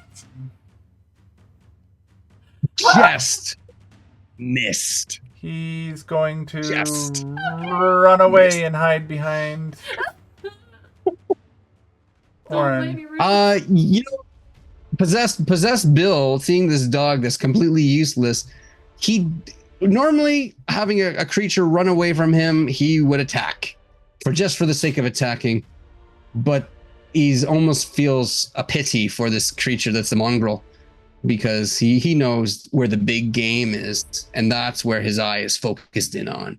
He's focused in on the big game, so he lets Rupert Chomsky run away. Good, because he probably would have killed him in one hit. So, Morwen. Your turn. Morwen's throwing Oh, another it's not your precious turn. song. Oh, it's Marvin. Ah, come on! You have a hero point. You haven't spent it yet. Everyone gets a hero point at the start of the game. Yeah, I'm not using a hero point for that. All right. Okay. What would you like to do? You know what? You make it. You're trying to throw it, and it's sort of stuck on your hand. It's he's like, no, you're not exempt from the rules, and she's like, okay.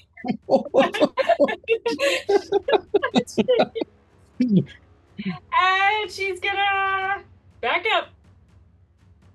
Hey, you back up, and your heel hits one of the candles on the summoning circle, and it knocks over because you literally just walk backwards through it. And then that's when this looking at this circle, you disturbed it, and it sort of began to warble a bit, and you see this blue light, this blue smoke start to kind of fill and then kind of fizzle back down. So as you move backwards, that's what you noticed. So looking at the summoning circle, can I determine that it would be to summon Bane? You can, yeah, you'll have to roll. What do you have? You have another action? I do. I would use it on what do you want to use? An occultism? A perception? Yep. Make it so. Yep. Cultism, you say? Now. Oh. Okay, you know what? Calm down. Sorry, it was really good. I rolled a 30. I know you rolled a 30, son of a gun. All right, fine. This is what you learn. No, you look at this and you realize that exactly your instincts were 100% correct. This was a summoning circle meant to try and summon Bane. It was the same using that symbol of Arcus. This was a spell that utilized Arcus's magic. It was written with Arcus involved, this power. You begin to put some pieces together here. The demon came to this location because it smelt Arcus. You're realizing that this summoning circle was exactly what this demon was looking for, because Arcus's scent, his power, is all over it. Another thing you notice is that Bane was supposed to be summoned. Arcus's power was used in the summoning circle? Yes. So they used his power to draw it? Or when they summoned Bane, they accidentally summoned Arcus? With that roll, let me answer that question. Okay. So that it's clear. Yeah.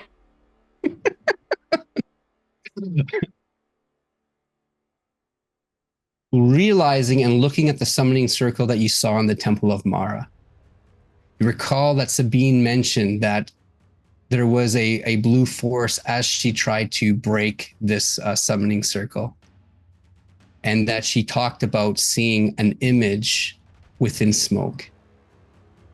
This image had the similarity shape. While it was not like a full clear picture, there was the shape of ankle wings, this sort of image and just, a characteristic that Arcus has, those ankle wings. Now, that summoning circle, looking at it, was also somehow created using the symbols of Arcus, though then using that magic, but also using the symbols of Mara that was in the temple. You recall the word map maker. You recall that when Sabine was saying Arcus, he mentioned the words, find me, map make. This is all coming to your head now as you're staring at this. And you're realizing that even in the summoning ritual that you have in your scroll, again, was using the symbols of Arcus manipulated into with your symbols, your 3 symbols. And now you're kind of realizing with this is that Arcus's power, his arcane symbols, are being used to create these summoning circles combining with that of the other gods, especially these 2 gods that you saw, and yours. She's gonna point at it, and she's gonna say, Arcus was never here. They were trying to use his magic to summon Bane. Okay. Yeah, as you shout that out, And she's gonna look at the demon and be like, "Here's everyone." roll a diplomacy. Okay.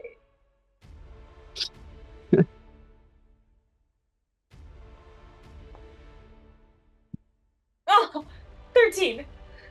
It heard something. Yeah. Can I use my hero point for that one? You had Arcus. I'm gonna use my hero point. Okay. Oh, snap. Roll like. Congratulations on rolling that 30, by the way. Thank you.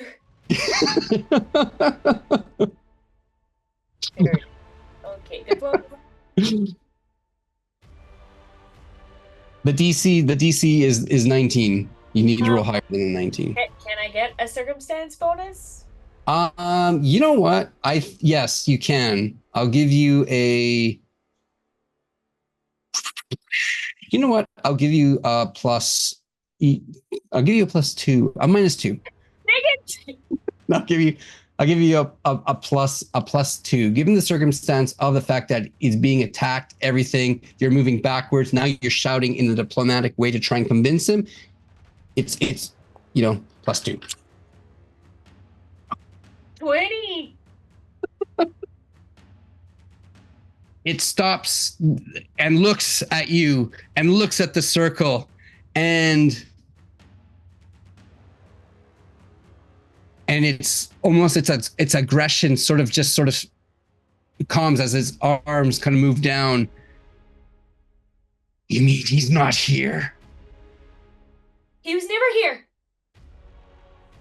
And another trick. Ah. Now, if you wish to leave here in peace, you may do so. Otherwise, stay and become pieces. I think we should go, guys. I think we should go.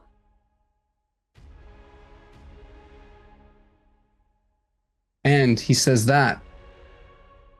And Moram, that's the end of your turn. Yeah. Sabine, what do you do with this new sword? As the back of your enemy is to you, as he's looking at the circle and at Morwen. Can I sneak up behind him and cut his head off? You certainly can attack him. You may go in peace. Nah. Yeah. I think Eve, seeing probably what You could try and she's stop done, her if you want. she would just like kind of she would try. She would just, please, let's just go. You can roll, this will be, I would say, Sabine, if you want to use your will save as a DC for her to try and be diplomatic for you. Yeah. You can allow that. If you think Sabine would even entertain the idea, now you can choose not to even be affected by this because you're raging, you have a new sword, and you know the power that you're holding in your hands. Yep. So and the question is he just whether or killed not... Eve. Yeah. Somebody's got to die. And so she might be a Muppet. A demon might be possessing her as well and talking nonsense. So you might have two enemies here. Oh no! Okay, yeah, I'll roll my will. You roll 2. Okay, so I'm rolling a. So with Sabine, it would be a 21. It'd be a 21 as the DC. I was her just gonna roll modifier. for it. I'll leave it up to you. Do you think that Eve would have a bonus on diplomacy to Sabine? No, in fact, I would almost argue, because you brought that up, it would be a penalty simply because of the rage that she's raging, and she's holding the weapon of Bane. Yeah. Okay. He's only the ghost cleaver, so I would say that you would What's have a a penalty? -2 to this roll. The only reason why she would even like hesitate is because of Eve's voice. Yeah. This is to Yeah. kind of see if she would do it. Oh shit! Do I roll a will saving throw or anything? Or did you say a Technically, DC? it would be your DC of your will, which is your class class DC, which is a 21. Oh, Now, okay. if you want flavor, you can certainly roll a will saving throw. I'll allow it. Oh! Eve, describe what go now. Describe what you're saying, The and one then time I Sabine, rolled good. describe I don't think- what you're hearing. Mine, Uh-huh. technically, though, because I'm checking mine, I don't think it added the -2, so that would put us at dead. Oh, Roll you'd be it. center. Oh, Rollies, Now- rollies. yeah, you got whoever. You guys can roll you guys can do a re-roll it. Sure, we can do that because it's even. Or, I mean, the control right now here is with Sabine Mhm. in terms of whether it's deadlocked that she chooses not to listen, or if you think that there's a chance, then I would say re-roll. How And does let's do he? How does he look? Like, what does she see? Like, does he look vulnerable and like frail? You see his arm again. Mm-hmm. His arm is like a tentacle that has, a whip that ripped pretty much the flesh off your arm, hanging. You can even see the meat, your meat, still hanging from this whip. You can see the burrows of the skin. You can see that inside this body is a creature that is using Curator Bill as a puppet. Yep. And you can see that, well, I mean, you can feel the throbbing of the ghost cleaver in your hand. You can feel that this weapon will be very effective to your target. You have this sense in you for just holding on to this weapon. Okay. And you But can it's see your the choice. teabag just sitting right behind him, resting the balls on his face There's a a little bit. teabag circling around, getting ready to strike. It's currently She teabagging him. literally thinks that Thank you. is just a chippermonk, It's a dicker monk. an evil form. Yeah. And so she kind of applauds Orin for choosing that. She's like, "Oh my gosh, that's literally one of the shamans from the Chipmunks. How did you know?" Brilliant. I think she will hesitate and look back at you, and she looks angry. I think this is probably the first time that you actually see bells in Sabine. You feel that anger, that rage emanating off of her, especially after this guy had killed Eve. And she can't let that slide. She would have allowed it and allowed them to all go in peace, but she can't allow that to go unpunished. And so she will look at you and just say, "I'm sorry, Eve, but I can't let this go unpunished." And she'll whisper it silently to her and just say, "Run." And she'll hold up Ghost Cleaver and just... Oh. Okay. Oh. My Is there... Do you have a hero point left, or did you spend it already? No, I spent it. I Okay. spent it. Do I get any circumstance bonuses at all for this?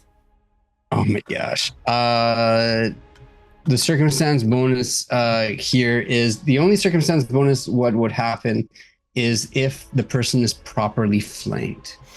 Okay. That's I a was circumstance thinking more so bonus. of him being distracted. However, what I'm going to do is I'm going to actually reward the heroic and the fact of the scene. I'm going to give you a hero point for the excellent cinematic scene that's being created here right now. So you have earned it because this is so freaking awesome. We'll see what happens. He is also frightened, so he does have a slightly lower AC. Oh yeah. Okay. Yeah. And if you haven't put 2 and 2 together, the AC is. Is that a crit? Because the DC dropped by 2, right? Almost a crit, almost, but not a crit. Oh my gosh! Oh, God, Roll that sword, cleavy so- damage. Who knows what the damage is? Oh, Did I just push the damage on it? Yeah. Do push damage on it. See what happens. All right. oh. Almost pretty good. That was a Exceptionally roll. Yeah, that was a brutal roll. But you have a couple more attacks still. Yep. If you want to spend a hero, no, take it. Okay. She'll swipe It's up to in you. once, and then she'll go right back with Oh, another yeah, one. you can swing again, 100%. Yep. She'll go again. Okay, first attack, -8, chopping him down. That's full damage. Oh, actually, hold on here. Okay. What? Apologies.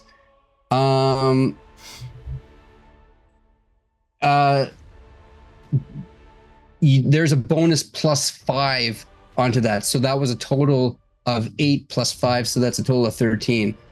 Oh. You shit. notice that this sword is actually doing additional damage onto this creature.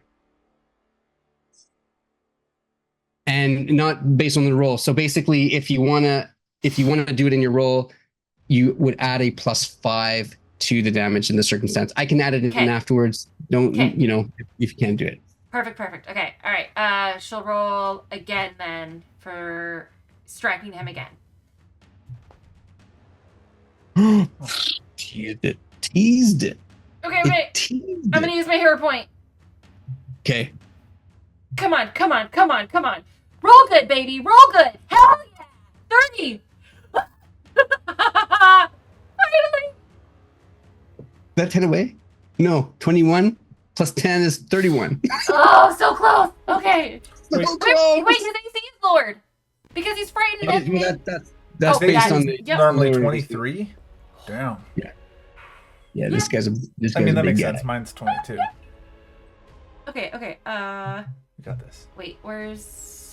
So you just, How do I add Okay. extra? Yeah, you're rolling do, damage here you and do a +5 to this. Plus 5. I just add 5. Right here? Where the +1 is? yeah, just do +5. Then add.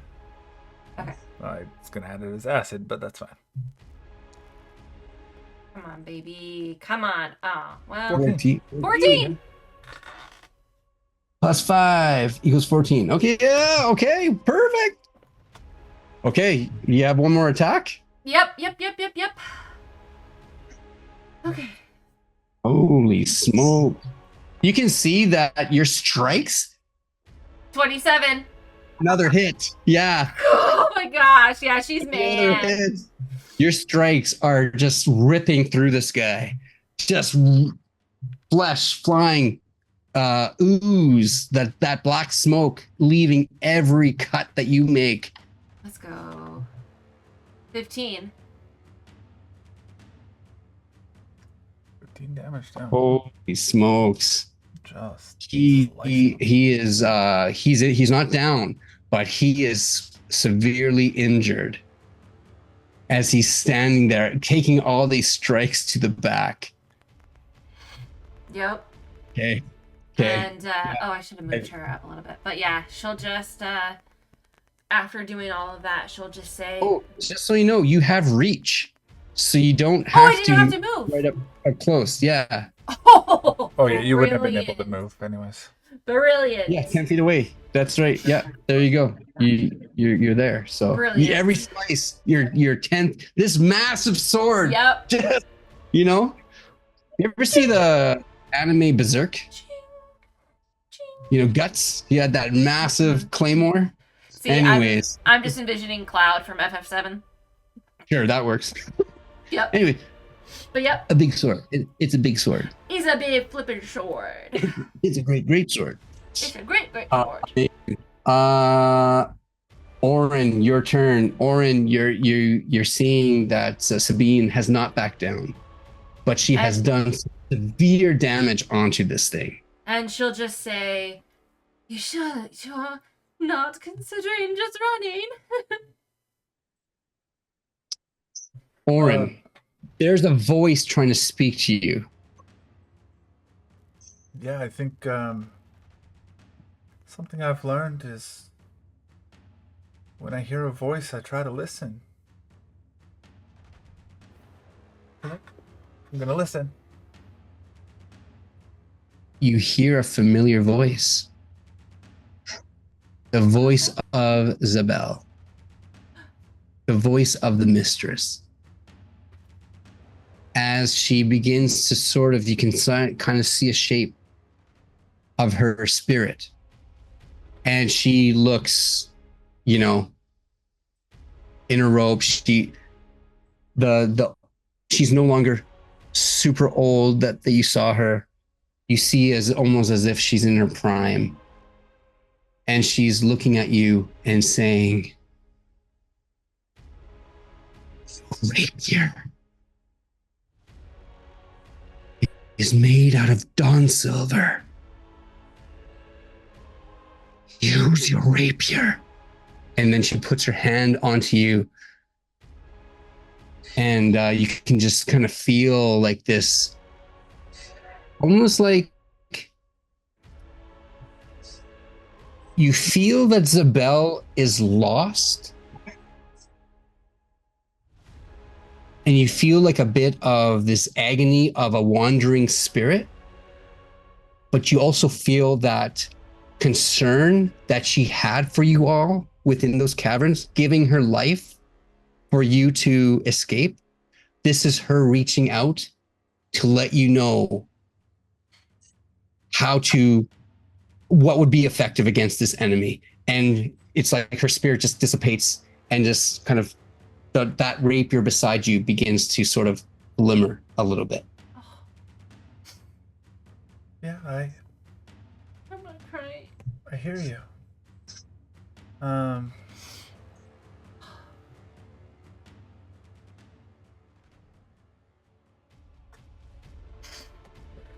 Okay, well, might as well. Blinking too, I think. Do you pull out Z's whisper? Yeah, I mean, I had it kind of, I guess, with me. They're like readied anyways, I think.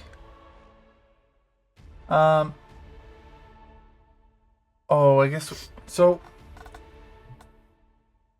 Would Sabine, because she's 10 feet back, but she has reach, does she still give Yes. flanking with that distance?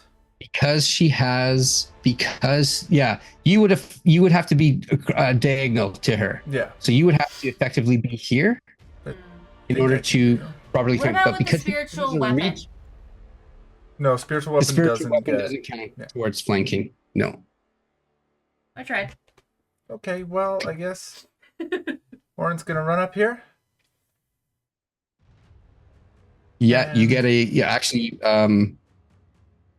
his AC is reduced by 2.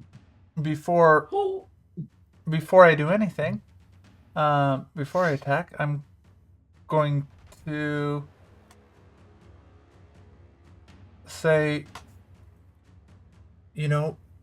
teamwork makes the dream work. And nice and simple. We'll do a lingering composition again, and we'll do courageous anthem again. I will roll for my lingering composition. Hey. As a quick little ditty holding your rapier as a instrument appears within your hands. Maybe a fiddle. Damn. What did you roll? A 31. Oh, fetch. Okay, so That'd be a critical, right? that is against his will. Is that correct? No, Let's see. it's just off of a standard difficulty DC. Oh, okay. So with a 5, that would be a 19. So that is technically a crit. Sweet. So Well, yeah. what that means is the courageous anthem will last for 4 rounds. So Wow. 4 rounds. My goodness. This could and be it. sustained. I'll let you know Yeah. that this creature is quite wounded. You've chosen to stay and fight, so fight he will. So And- these next moves are so important. Wanted to do that first because it'll give me the little uppity up. And then we will strike with Z's Whisper. So it just gives a circumstance bonus then to be when you're flanked, It's not a AC, so a higher chance to hit. Yeah. okay. So would that just be a +2 then? Because we're flanking. No, his AC is going to be reduced by 2. Oh, I see. Love that. Okay. So then let's Brilliant.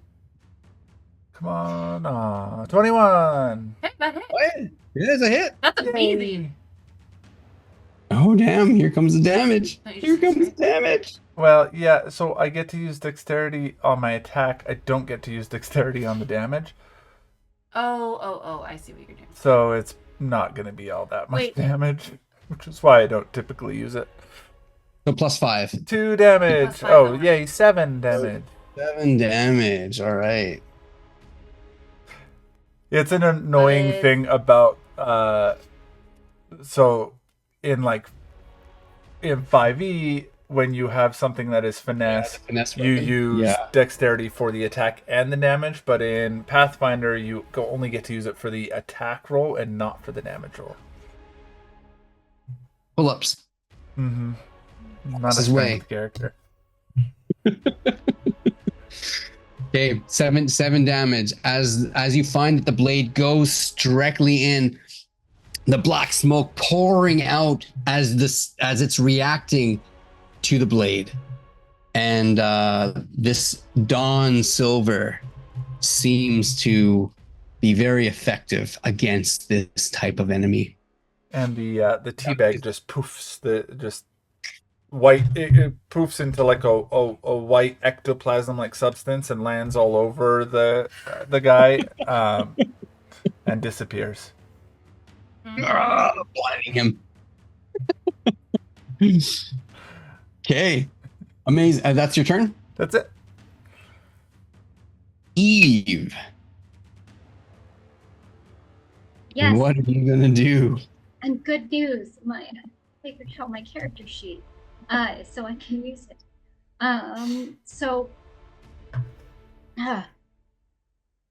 Eve is Oh, you redid your character sheet. Right on. we're gonna try another phase bolt.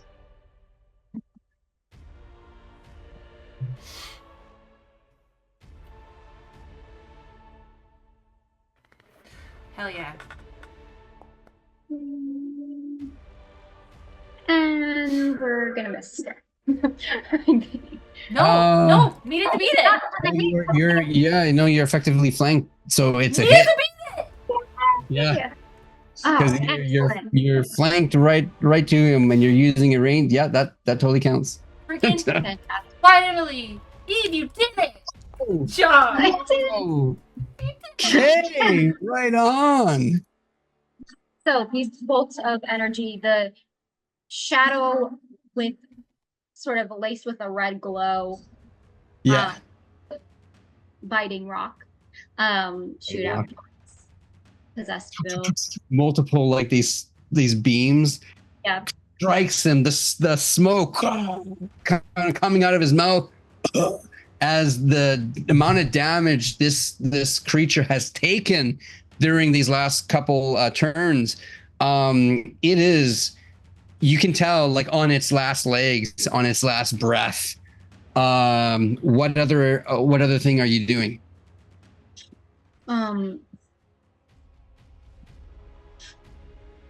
Can I roll, or I guess just look around. After seeing Bells grab the sword, she's just I think wants to scan the room for anything else that they may have missed.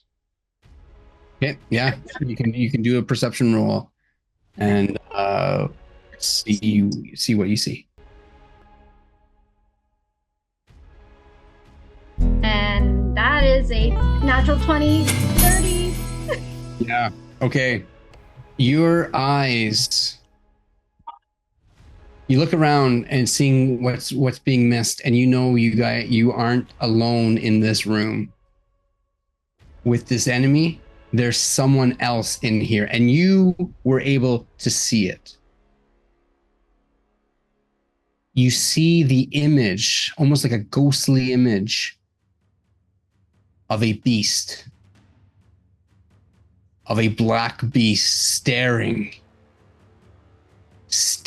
at what's happening, staring at Sabine. And then as it feels your eyes on it, looks at you, and then just disappears. Would I recognize it?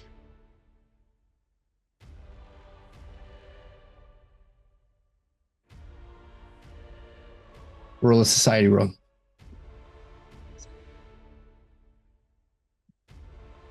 Because you'll be drawing from experience of your past life.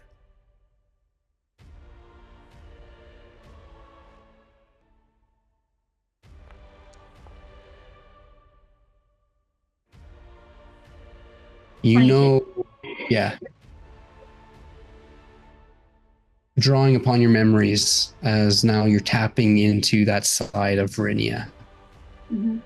You recall many a time now with Belladonna always had a beast with her.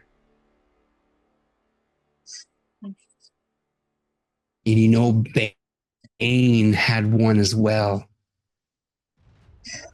And what you saw was Bane's beast. And he disappeared.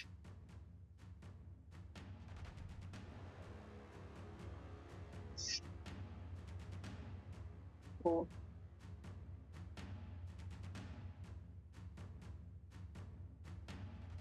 Yep. Return. Other than that, you saw there's nothing else, no other weapons that you can kind of see or anything like that.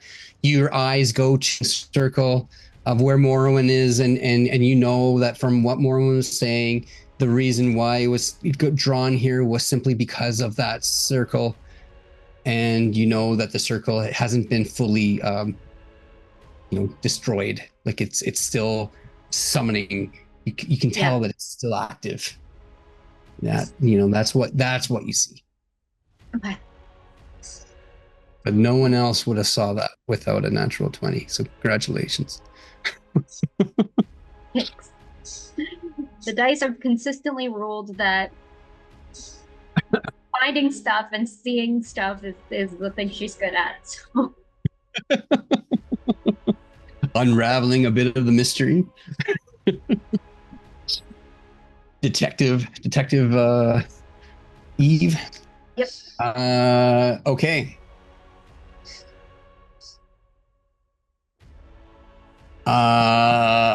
Bill. Possessed Bill. You can tell with every cut that was made, every damage that he has taken is continually spewing out this black smoke. It smells.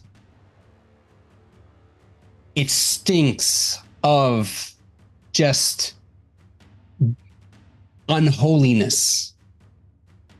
It almost like where it goes, where you can taste it being as close as you both are to it. It's like you can taste this stink from it. And you know that with each of the cuts made and the smoke going out, it is hurt, and it continues to be hurt. There's no healing from this. You can tell none of these wounds have closed. But you know that it has its final breath. and it made a promise. And so it will attack. And the first person that it attacks is going to be actually, freaking sakes. Eve, can you roll a d4 for me? 1, 2 is Oren. 3, 4 is Sabine. Sure. Thought you were gonna attack me. He would have to move to go get Sabine, or to get. I know. Eve, That's right? why I was like, wait, no. 1, 2 is Oren. Sweet. Oren. Come at me, bro. He's Oh, D4. Hold on. Why are you? he rolls first. His first strike three of is us going to roll. be Oh, with sorry. claw. What? Oh.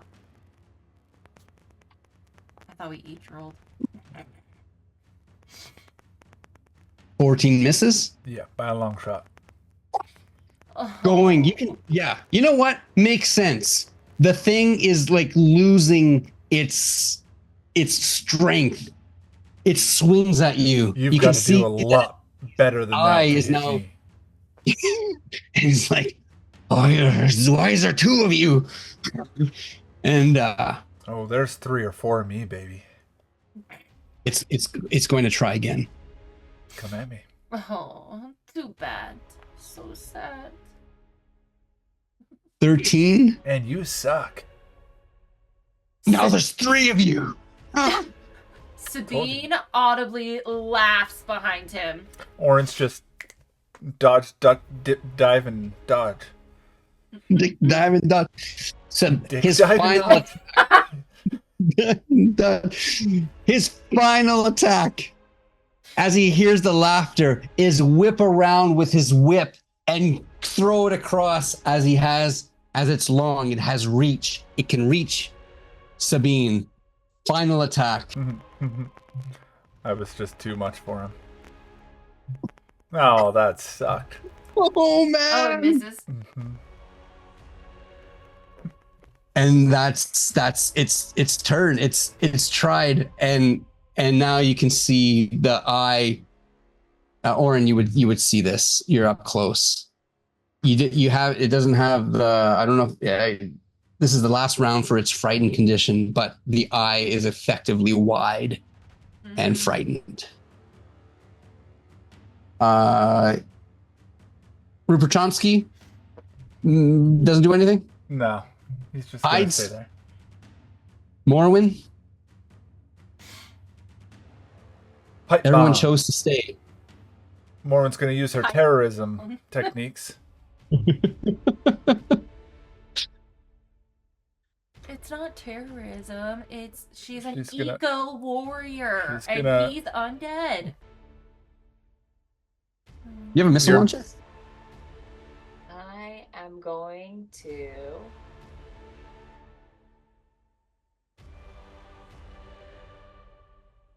Morwen's gonna pull out a different bomb that she has never used before. And it's Alchemist Fire. And she's gonna throw that at him. Oh, nice. I don't hit. But hang on. Yeah, does it light like a square on fire? Is that what it does? Hang on. I gotta look at it. And you don't have a hero point, do you? Nope. I used it. This is Alchemist Fire. Oh yeah, exposed to air, boom. And 1 fire splash damage. Oh, okay. 1 So- persistent fire damage and 1. But that's if it hits, I believe. I think the splash damage it meant like first what's around it, isn't it? Yeah, so So let's I see. would have to be within 20 feet as well, so I would move up a bit. Oh, so you'd move up. Okay. Yeah, you move up. You throw it. It misses. You Wait. could. Can I back that up a bit? Can I throw the Alchemist Fire at this? I'll allow it. Okay. Does it hit if I rolled a 14? You throw it. Yeah, you throw it down. It does that. That's effectively, it's a AC of 12. To what you're doing is there's a force around this thing similar to the force that Sabine was fighting through. So how much damage do you do as you cast your alchemist fire on it? Boom! You see a goblet of blood, and you see inside. Now you're up close. 2 eyeballs floating in this goblet.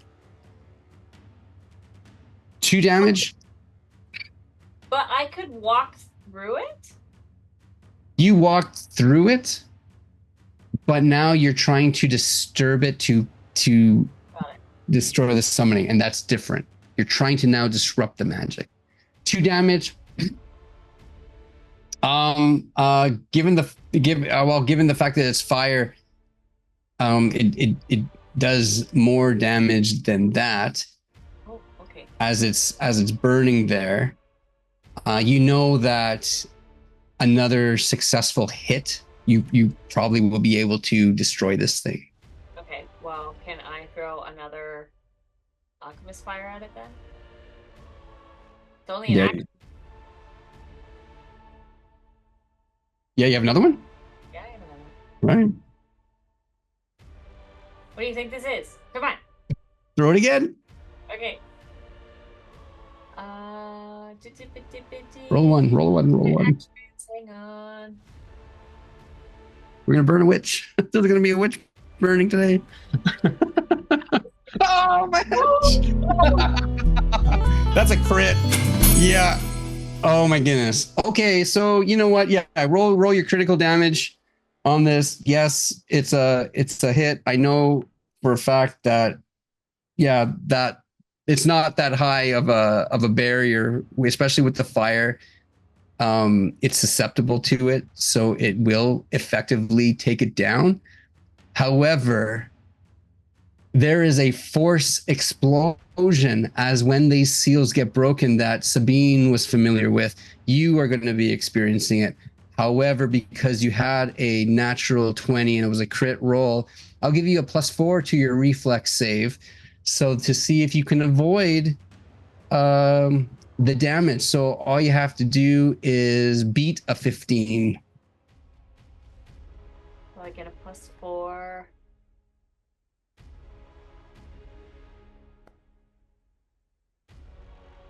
Yeah, with ease, as the seal explodes with the force, and you're able to move back in time, and you just feel the amount of energy, and you see a figure form from the smoke, and there in front of you, you see an image of that person you dreamed of, the one that held your hand at your bedside, the one that kissed you. And you see this smoking image and this blue smoke come out and put his hand on your face. As he moves in close, you begin to see a little bit more detail. He says, "Morgan, I know. Find me. I see you. I see you. Find me with... I'm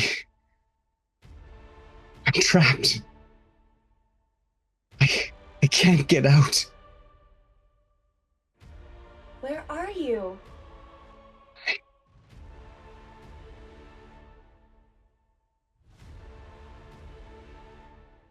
Find Vulcan. Find him. He built it. He built, and he begins to fizzle away. Find Vesuvius. And that's the last thing that he says. disappears. She's repeating it to herself. Fine, Vesuvius. And that's the last of her actions, I believe. Okay. Because her final action is crying. Final action is memory. Mental picture. Yeah. Oh my goodness. Morrowind, Sabine. You may have seen the smoke. You've probably felt the energy as it passes through. You know this demon just tried to whip you again, but you know this demon is completely weakened by you and Orin and Eve and everyone involved. Yep. So what do you do? She's going to just kind of hold the sword and just chuckle. And just say, you're powerless. And you're fading right before us. Sad, really? That they brought you here and thought you could defeat us. Too bad. So sad. Time for you to go back home. And she's going to try and swing at him again. Oh, yeah. He has a -2. He's still flanked. You have reach on your weapon. Oh, 34! That's a crit. Yes! We finally did it, guys! Oh my gosh. Okay, something fun happens on a crit with this weapon. So go ahead and roll your damage. Okay. It just explodes. Okay, do I add Well, if you anything? click out of there. You I hit pushed critical. Oh, you did? Okay. Yeah, I hit and then critical. I'll tell you what happens. It's on the Okay. Okay. 23 points of damage. Yeah. Okay, so okay. There is also another effect that happens on a crit. I'll read it out to you here. Okay. All right. So it says here. Let me read. This is all coming to you. You know this. You're getting. You know, the more there's no hour attunement to this, just because you know the sword. It's embedded in your DNA in a way, just because of your past life. So this is all coming back. Legends say the sword possesses a remarkable enchantment that allows it to respond to a command word. It is said upon uttering this word or words, the sword blade begins to resonate with a deep hum and grows exponentially in size, its edge becoming keener and its presence more imposing. The transformation lasts for as long as the wielder's will commands, allowing them to strike down foes at a range of 10 feet. The blade itself is made of dawn silver, making it miraculously light, allowing the wielder to concentrate their strength into their swing. On a critical hit, the creature must make an athletics check DC 15 failure, and the creature is thrown 10 feet backwards and knocked prone. So you dive and cut into this beast, and yeah, it needs to make a fortitude check. Hey. Mm-hmm. Let's go. Let's go. And because there we go. Let's see. That makes it. Mm-hmm. You have another strike, though. Go Yep. ahead. As the force hits it, another crit. Hey, Boundary, you're coming back around, baby. Good job. This might be it. Go Oh. ahead and roll it. Also, I didn't put the +5 on the last roll. Oh, Do I Oh. put it on this roll? I'm assuming Holy yes, fetch. because I forgot. Yeah, no, with that +5, go ahead and roll this. Okay, Sabine. What does Orin, what does Eve, what does Morin see as the force of this blade destroys your enemy? How do you destroy it? He's going to swack him for one, like her first hit, and he's going to be damaged and weak and sad and all of that. And right before she goes for her second one, she goes, "You should have known better than to touch what is not yours. Go back home, warn all your friends, and tell them that Belladonna is back." Cool! And she slices him in half. The blade slides through as if you're cutting through butter. It just completely divides him. And you can see for a moment, it was such a clean cut that there's just a delay in reaction of what's going on. It begins to look at you and say, "No, impossible." As it slides down, exposing all the smoke up into the air. And then as it dives into the ground, going back to Tartarus from whence it came.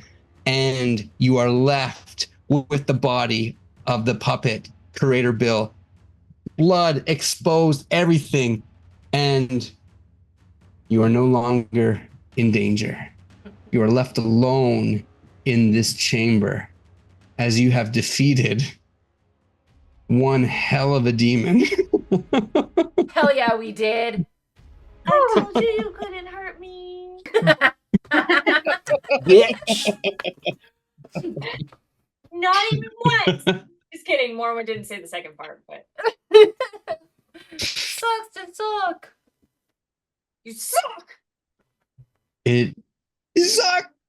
Immediately as you guys are standing there around, Orin, your eyes go to this Curator Bill, and there is something that is on his arm, the arm that turned into a whip.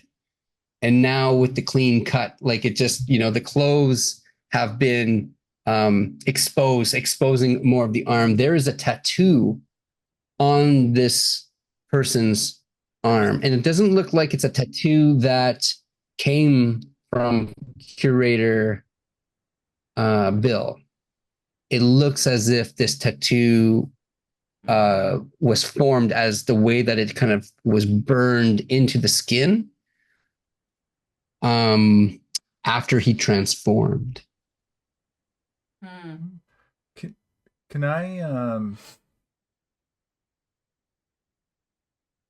I go and see if I can? There's a specific word for it, and I gotta see if I can find it.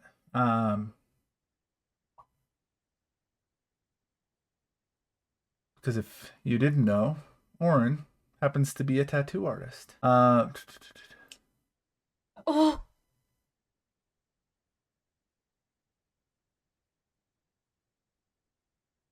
I'll have to look it up, but there's like an opposite of crafting. There's like I can go and see if I can Destroying. kind of Reverse engineer it. Yeah, reverse Sure. engineer the tattoo so that I can kind of learn how to Like put it it, is. build it, like put it onto myself kind of thing, or put it onto somebody else. If it's a good I can like basically learn the formula if I can Yeah. deconstruct So it yeah. properly. Just learn what it is. And you know what? We'll look into that, and maybe next game we'll just kind of retcon like what the role is and what you did to see. I But know it it's was a definitely crafting something check. that would have caught your eye almost immediately. Okay. Well, perfect. I mean, we don't have to necessarily roll it right now if you want to do a little bit of research first. I know this is the first time that you're being exposed to a potential tattoo that you could copy. So that's something that we can hold off of. But yes, there is a tattoo there that you can certainly attempt to see if you can take it. It is an interesting tattoo. It's a tattoo that actually has almost like a maw. And some say, actually, some historians would say, and you would find this out later on in terms of conversation as people could work, if you pointed it out and looked at it, it's almost as if it's the entrance of Tartarus itself, is the way that this tattoo sort of looks. It's just a very interesting circle with many, many, many sharp teeth, as if it's a portal. And Morrowind would know this from research, looking at this, that, you know, some say, especially with Tartarus, that this potentially could be a tattoo of the entrance. Anyways, it's meant to be a demonic sort of presence around this tattoo. But yeah, so there we go. Now, you're all left in this place. There's nothing, you know, I'll help you through this just because for the sake of the time where we're at. There's nothing left in this room in terms of as you search. There's nothing left. The food that was on the table is now rotted. It is rotten. It is full of worms. There is nothing there. Is there anything specific in this room that anyone else that you want to do before you leave? Can we determine that this is what the cultists were coming in to do? Yeah, with that, yes. With that 30 that you rolled in terms of the occultism, you recognize the fact that Curator Bill more than likely was the person. In fact, actually, you know, doing a search of the body, you would have found this, a scroll with the pattern written on it, the ritual on it. And that was on Curator Bill. I take the scroll. Yeah, you take the scroll. Absolutely. So you can see that he, in fact, was the one that set it up. Now, through the summoning circle, something that, you know, something that you're familiar with because of your experience with Mara. This was a summoning circle of Bane. But there was no indication of Bane. Eve has some information that perhaps you'll share. Well, maybe it hadn't activated yet. Morrowind says out loud as looking at the circle. I think it had activated. It just started to. But Bane wasn't here. No, but something was here. Some part of him was. A beast. Made of shadows. Is it still here? No, it disappeared.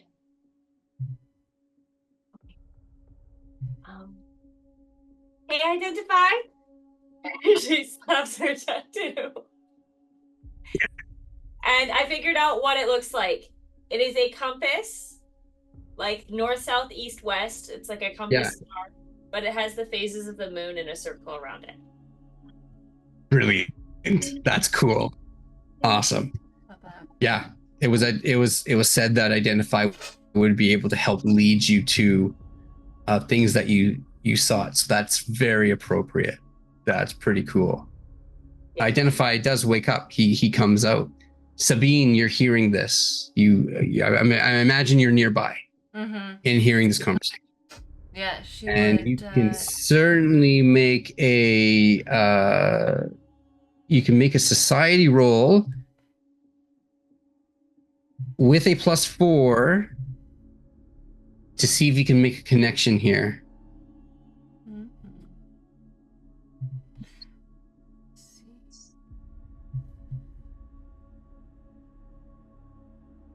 After I have something I'd like to investigate. Yeah, I have a question for identify. I'm trying to stop raging. There we go. Okay. Society.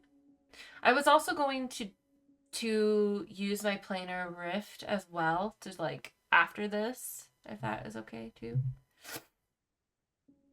With a +2? Oh, four on Four. this. All right. 18. Yeah. That's enough. That's enough to make the connection, just because of how recent, I guess. It's been a couple days since being in the cavern. But you recall the description of a shadowy beast. Mm. And actually, one of the features, not to mention to Eve, what she would have saw with the shadowy beast would have been, Oh yeah, that one of its eyes had a green rock in it, and it was glowing. That was one of the identifying features of the beast that you saw. In saying that, Sabine, you recall seeing this shadowy beast in the wall when you took the lives of those innocent people. It was speaking to you. It wasn't speaking to you in a way of praise or a way of trying to communicate any sort of, information that it's trying to help or anything. It was communicating. It was condemning her. It was condemning her. Yeah. It was chastising her. Yeah. Causing, shame, right? Shame. Yeah. And hearing that and knowing that the beast was there and fizzled away, and you're left alone in this chapel with no indication that Bane has been summoned here. I think she would just walk up and just say, What are you talking about? And she looks tired and just kind of holding the sword, but not really holding it, like very rah. Yeah. You mean the beast? It was standing behind the demon. Had a glowing eye, sort of an eye, green. Just it was an eye. A rock, I think, in its eye. Rock. I knew it was veins. I remember sort of, and I remember the sword too.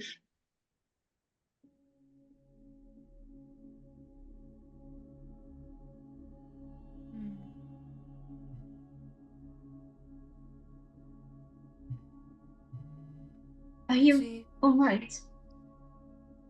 I don't know. See, I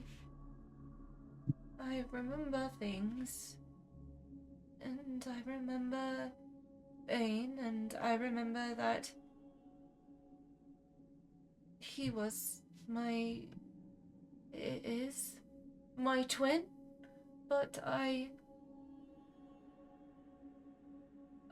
saw his other half of his soul. I saw him when I slaughtered those farmers. He was quite angry with me.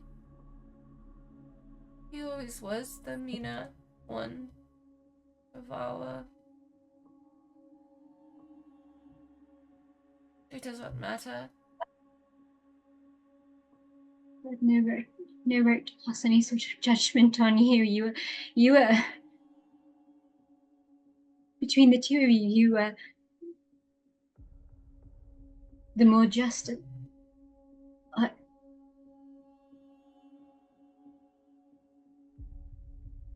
He had a lot of pressure.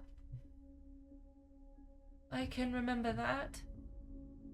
I remember that he always was mother's favorite, and He was loyal to her, yes. and when he was not, he was punished severely by her. I did what She was I not very could. forgiving. No. No, she I was remember her not. too.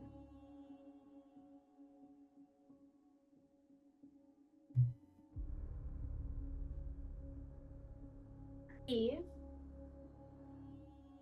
Yes, you said that the shadow beast had a rock for its eye. yes. A rock like your biting rock? With Morwen saying that, she'll hold up the rock and look at it. Are they similar in any way? Obviously glowing a different color, but Yeah.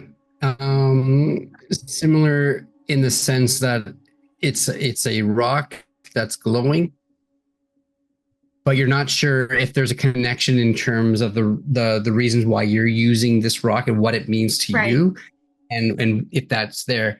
But characteristics, glowing, different color, what about the shape? the shape itself, taking a look to see what's inside. Hard to tell based on what you saw, but could it be? Very well could be the same sort of shape, but because of the way that it's entered into the skull, you're not seeing the full shape. Say to Morwen, I'm not sure. I didn't see it, but it could perhaps glowing rocks that produce some sort of magic, I suppose. Could be related.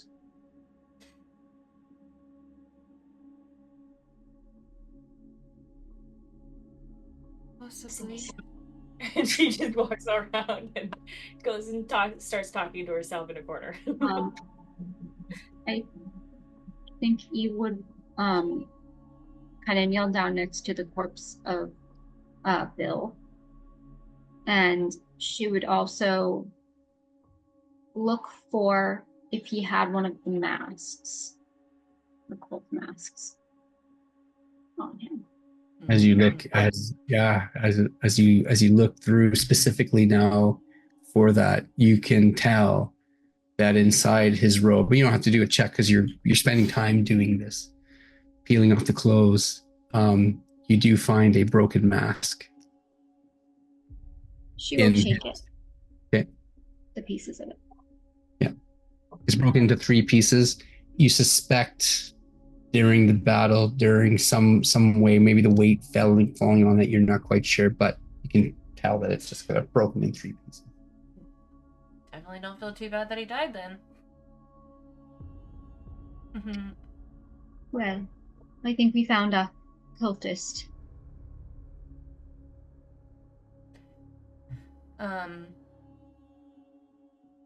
Sabine will just kind of turn around and go towards the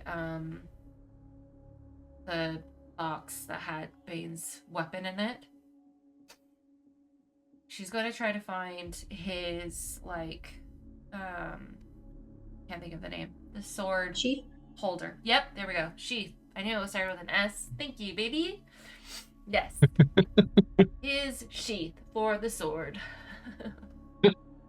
Yeah, down below, and it's almost as if during the lightning strike and taking it out, there is a leather sheath, and it's one that you recall that he had, and it's not like a regular sort of leather that you would find from someone who makes it out of perhaps a beast of here, like a cow or a deer or elk. It's not made of that sort of leather. In fact, it feels as if it's leather made from, actually, roll of nature on this, and maybe you can tell. And I'll give you a +2 just because of perhaps you're tapping into some past memories.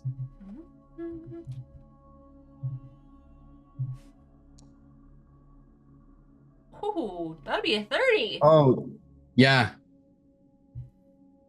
You know that this is leather that comes from a dragon's hide.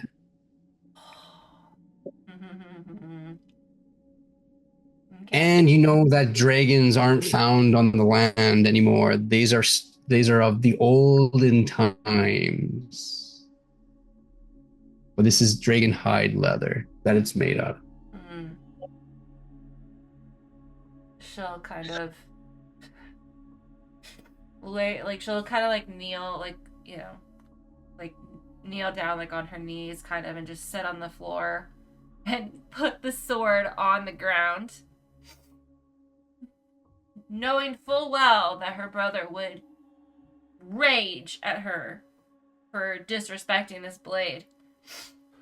But she would take the sheath and she would kind of like open it a little bit to where the blade fits in and just look to see if she could find like a couple runic marks on the inside that she would have left in there and like carved inside that her brother thought meant like great warrior, like a protection from the runic marks that her and Bane and Arcus made up when they were little.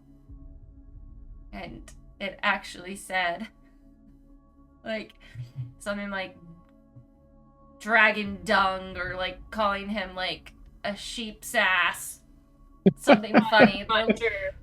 But yeah, like the runes are kind of faded a bit, but it says something else entirely that he thought that he knew what it meant. And she would just kind of giggle as she like rubs over her thumb over it. And Totally, absolutely, yeah. It's marked again. The hilt itself, you know, is wrapped also with this similar leather. It's, you know, of a celestial dragon, right? And in underneath there, you can see where you engraved and what you had.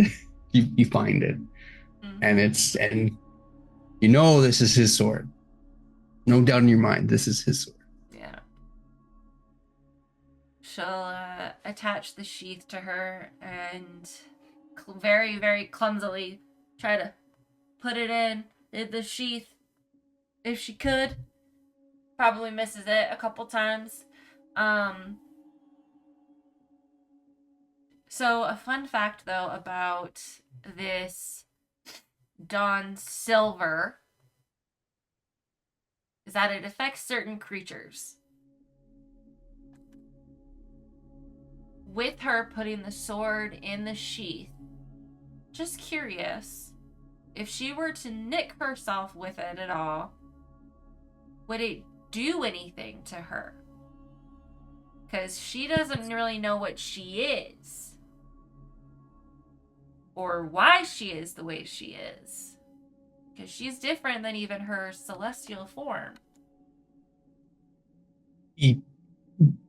You would, you know, thinking about this, and then thinking about, you know, the way that you transform, and if this Dawn Silver would have an effect, you suspect that yes. And the sole reason why you suspect that is because you know that this sword was able to damage a god. Yeah. And if it can cut a god, surely any sort of beast would be affected by this. Like, you know that this weapon was shoved into the gut of Belladonna. And it wasn't a scratch. It was a full-on shoved into it. The only way it could penetrate the skin, the only way it could pierce through and cut celestial divine skin is if it is of a divine nature. So with that thought, you know that you probably don't want to be cut by this thing. Yeah.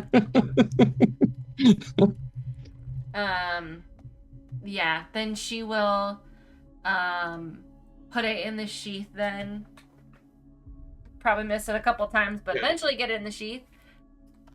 And then she'll look to see where he stabbed her, like on her stomach. Is there a scar there? Interesting enough. Interesting enough. As you look, as you begin to feel for scars, you don't have any scars of that nature. Now, I want you to roll, because you're asking a very good question, and perhaps Sabine, your mind is going here. So I want you to roll a nature roll, or a society roll, whichever one, because whatever one is higher for you, because a nature roll would work, but also a society roll because you are recalling memories. But I could also do planar rift if that meant anything as well. planar rift, you're kind of trying to talk to a spirit. Okay. I'll You grab do nature. That was a 12. A nature 12. Yeah, you would have had a +4 on that anyway. Sorry, I meant to say. Oh, sick. Right. So 16. Yes, it's high enough because the reason for it is, again, recent events. Yeah. You know that Orin has scars on his back, but those scars aren't scars that have followed him down. You know that they're fresh, and you know how they've been made. Mm-hmm. There's no other scars indicating anything else. You see in your body that there's no other scars indicating. You remember Morwen in her transformation, and it's like there's no indication of, the only person with scars is Eve. Yeah. The only person that has the marks of where her wings have been ripped off is her. That's it. The rest of you who are considered gods versus an angel, Yeah. don't have these markings, anything that sort of any indication that something happened to you guys. It's like as if you guys are in new bodies, new mortal bodies. Interesting. That's kind of what you're putting together. Okay. Yeah. And in that case, before she leaves that, she'll just kind of stand there and just put her hand on the thing, on the box again, and just say, I hope you're out here somewhere, brother. And I hope we can be reunited. And that it is a happy reunion. Because I've missed you. And then she'll turn and walk away and go towards the group. Also, P.S. I have your sword. Sorry. Sorry, IOU. Even a little IOU. But now she's thinking, okay, if his sword is out here, where the F is mine?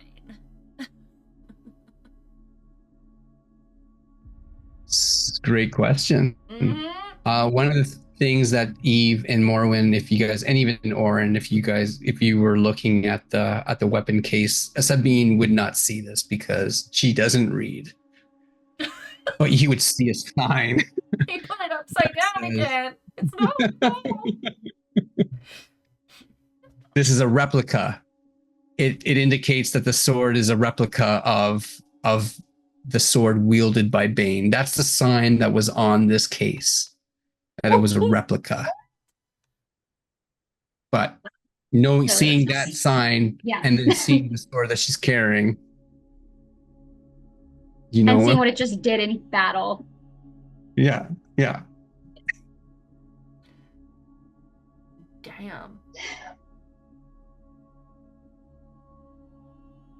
Morwen wanted to talk to Identify. Yes. Now, Morwen, ask your question to identify. And I know that now I do have to be conscious of the time. Oh, yeah. Just because it's 12, it's going on to 12:30, and I know that one of us is 3 hours ahead of or 4 hours ahead to some.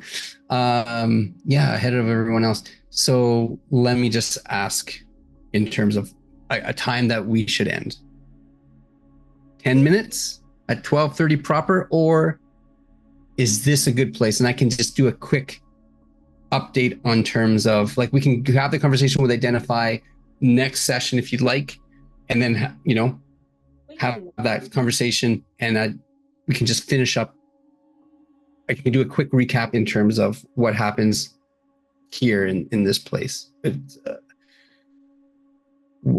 I look to you, Eve, and you basically let us know. We can start with the conversation next session. Yeah, we'll start with the conversation with Identify next session. And yeah, and Eve, what are your thoughts? You sure? Like, and here, or? Oh, no. Eve's thoughts? Yeah, like Ree.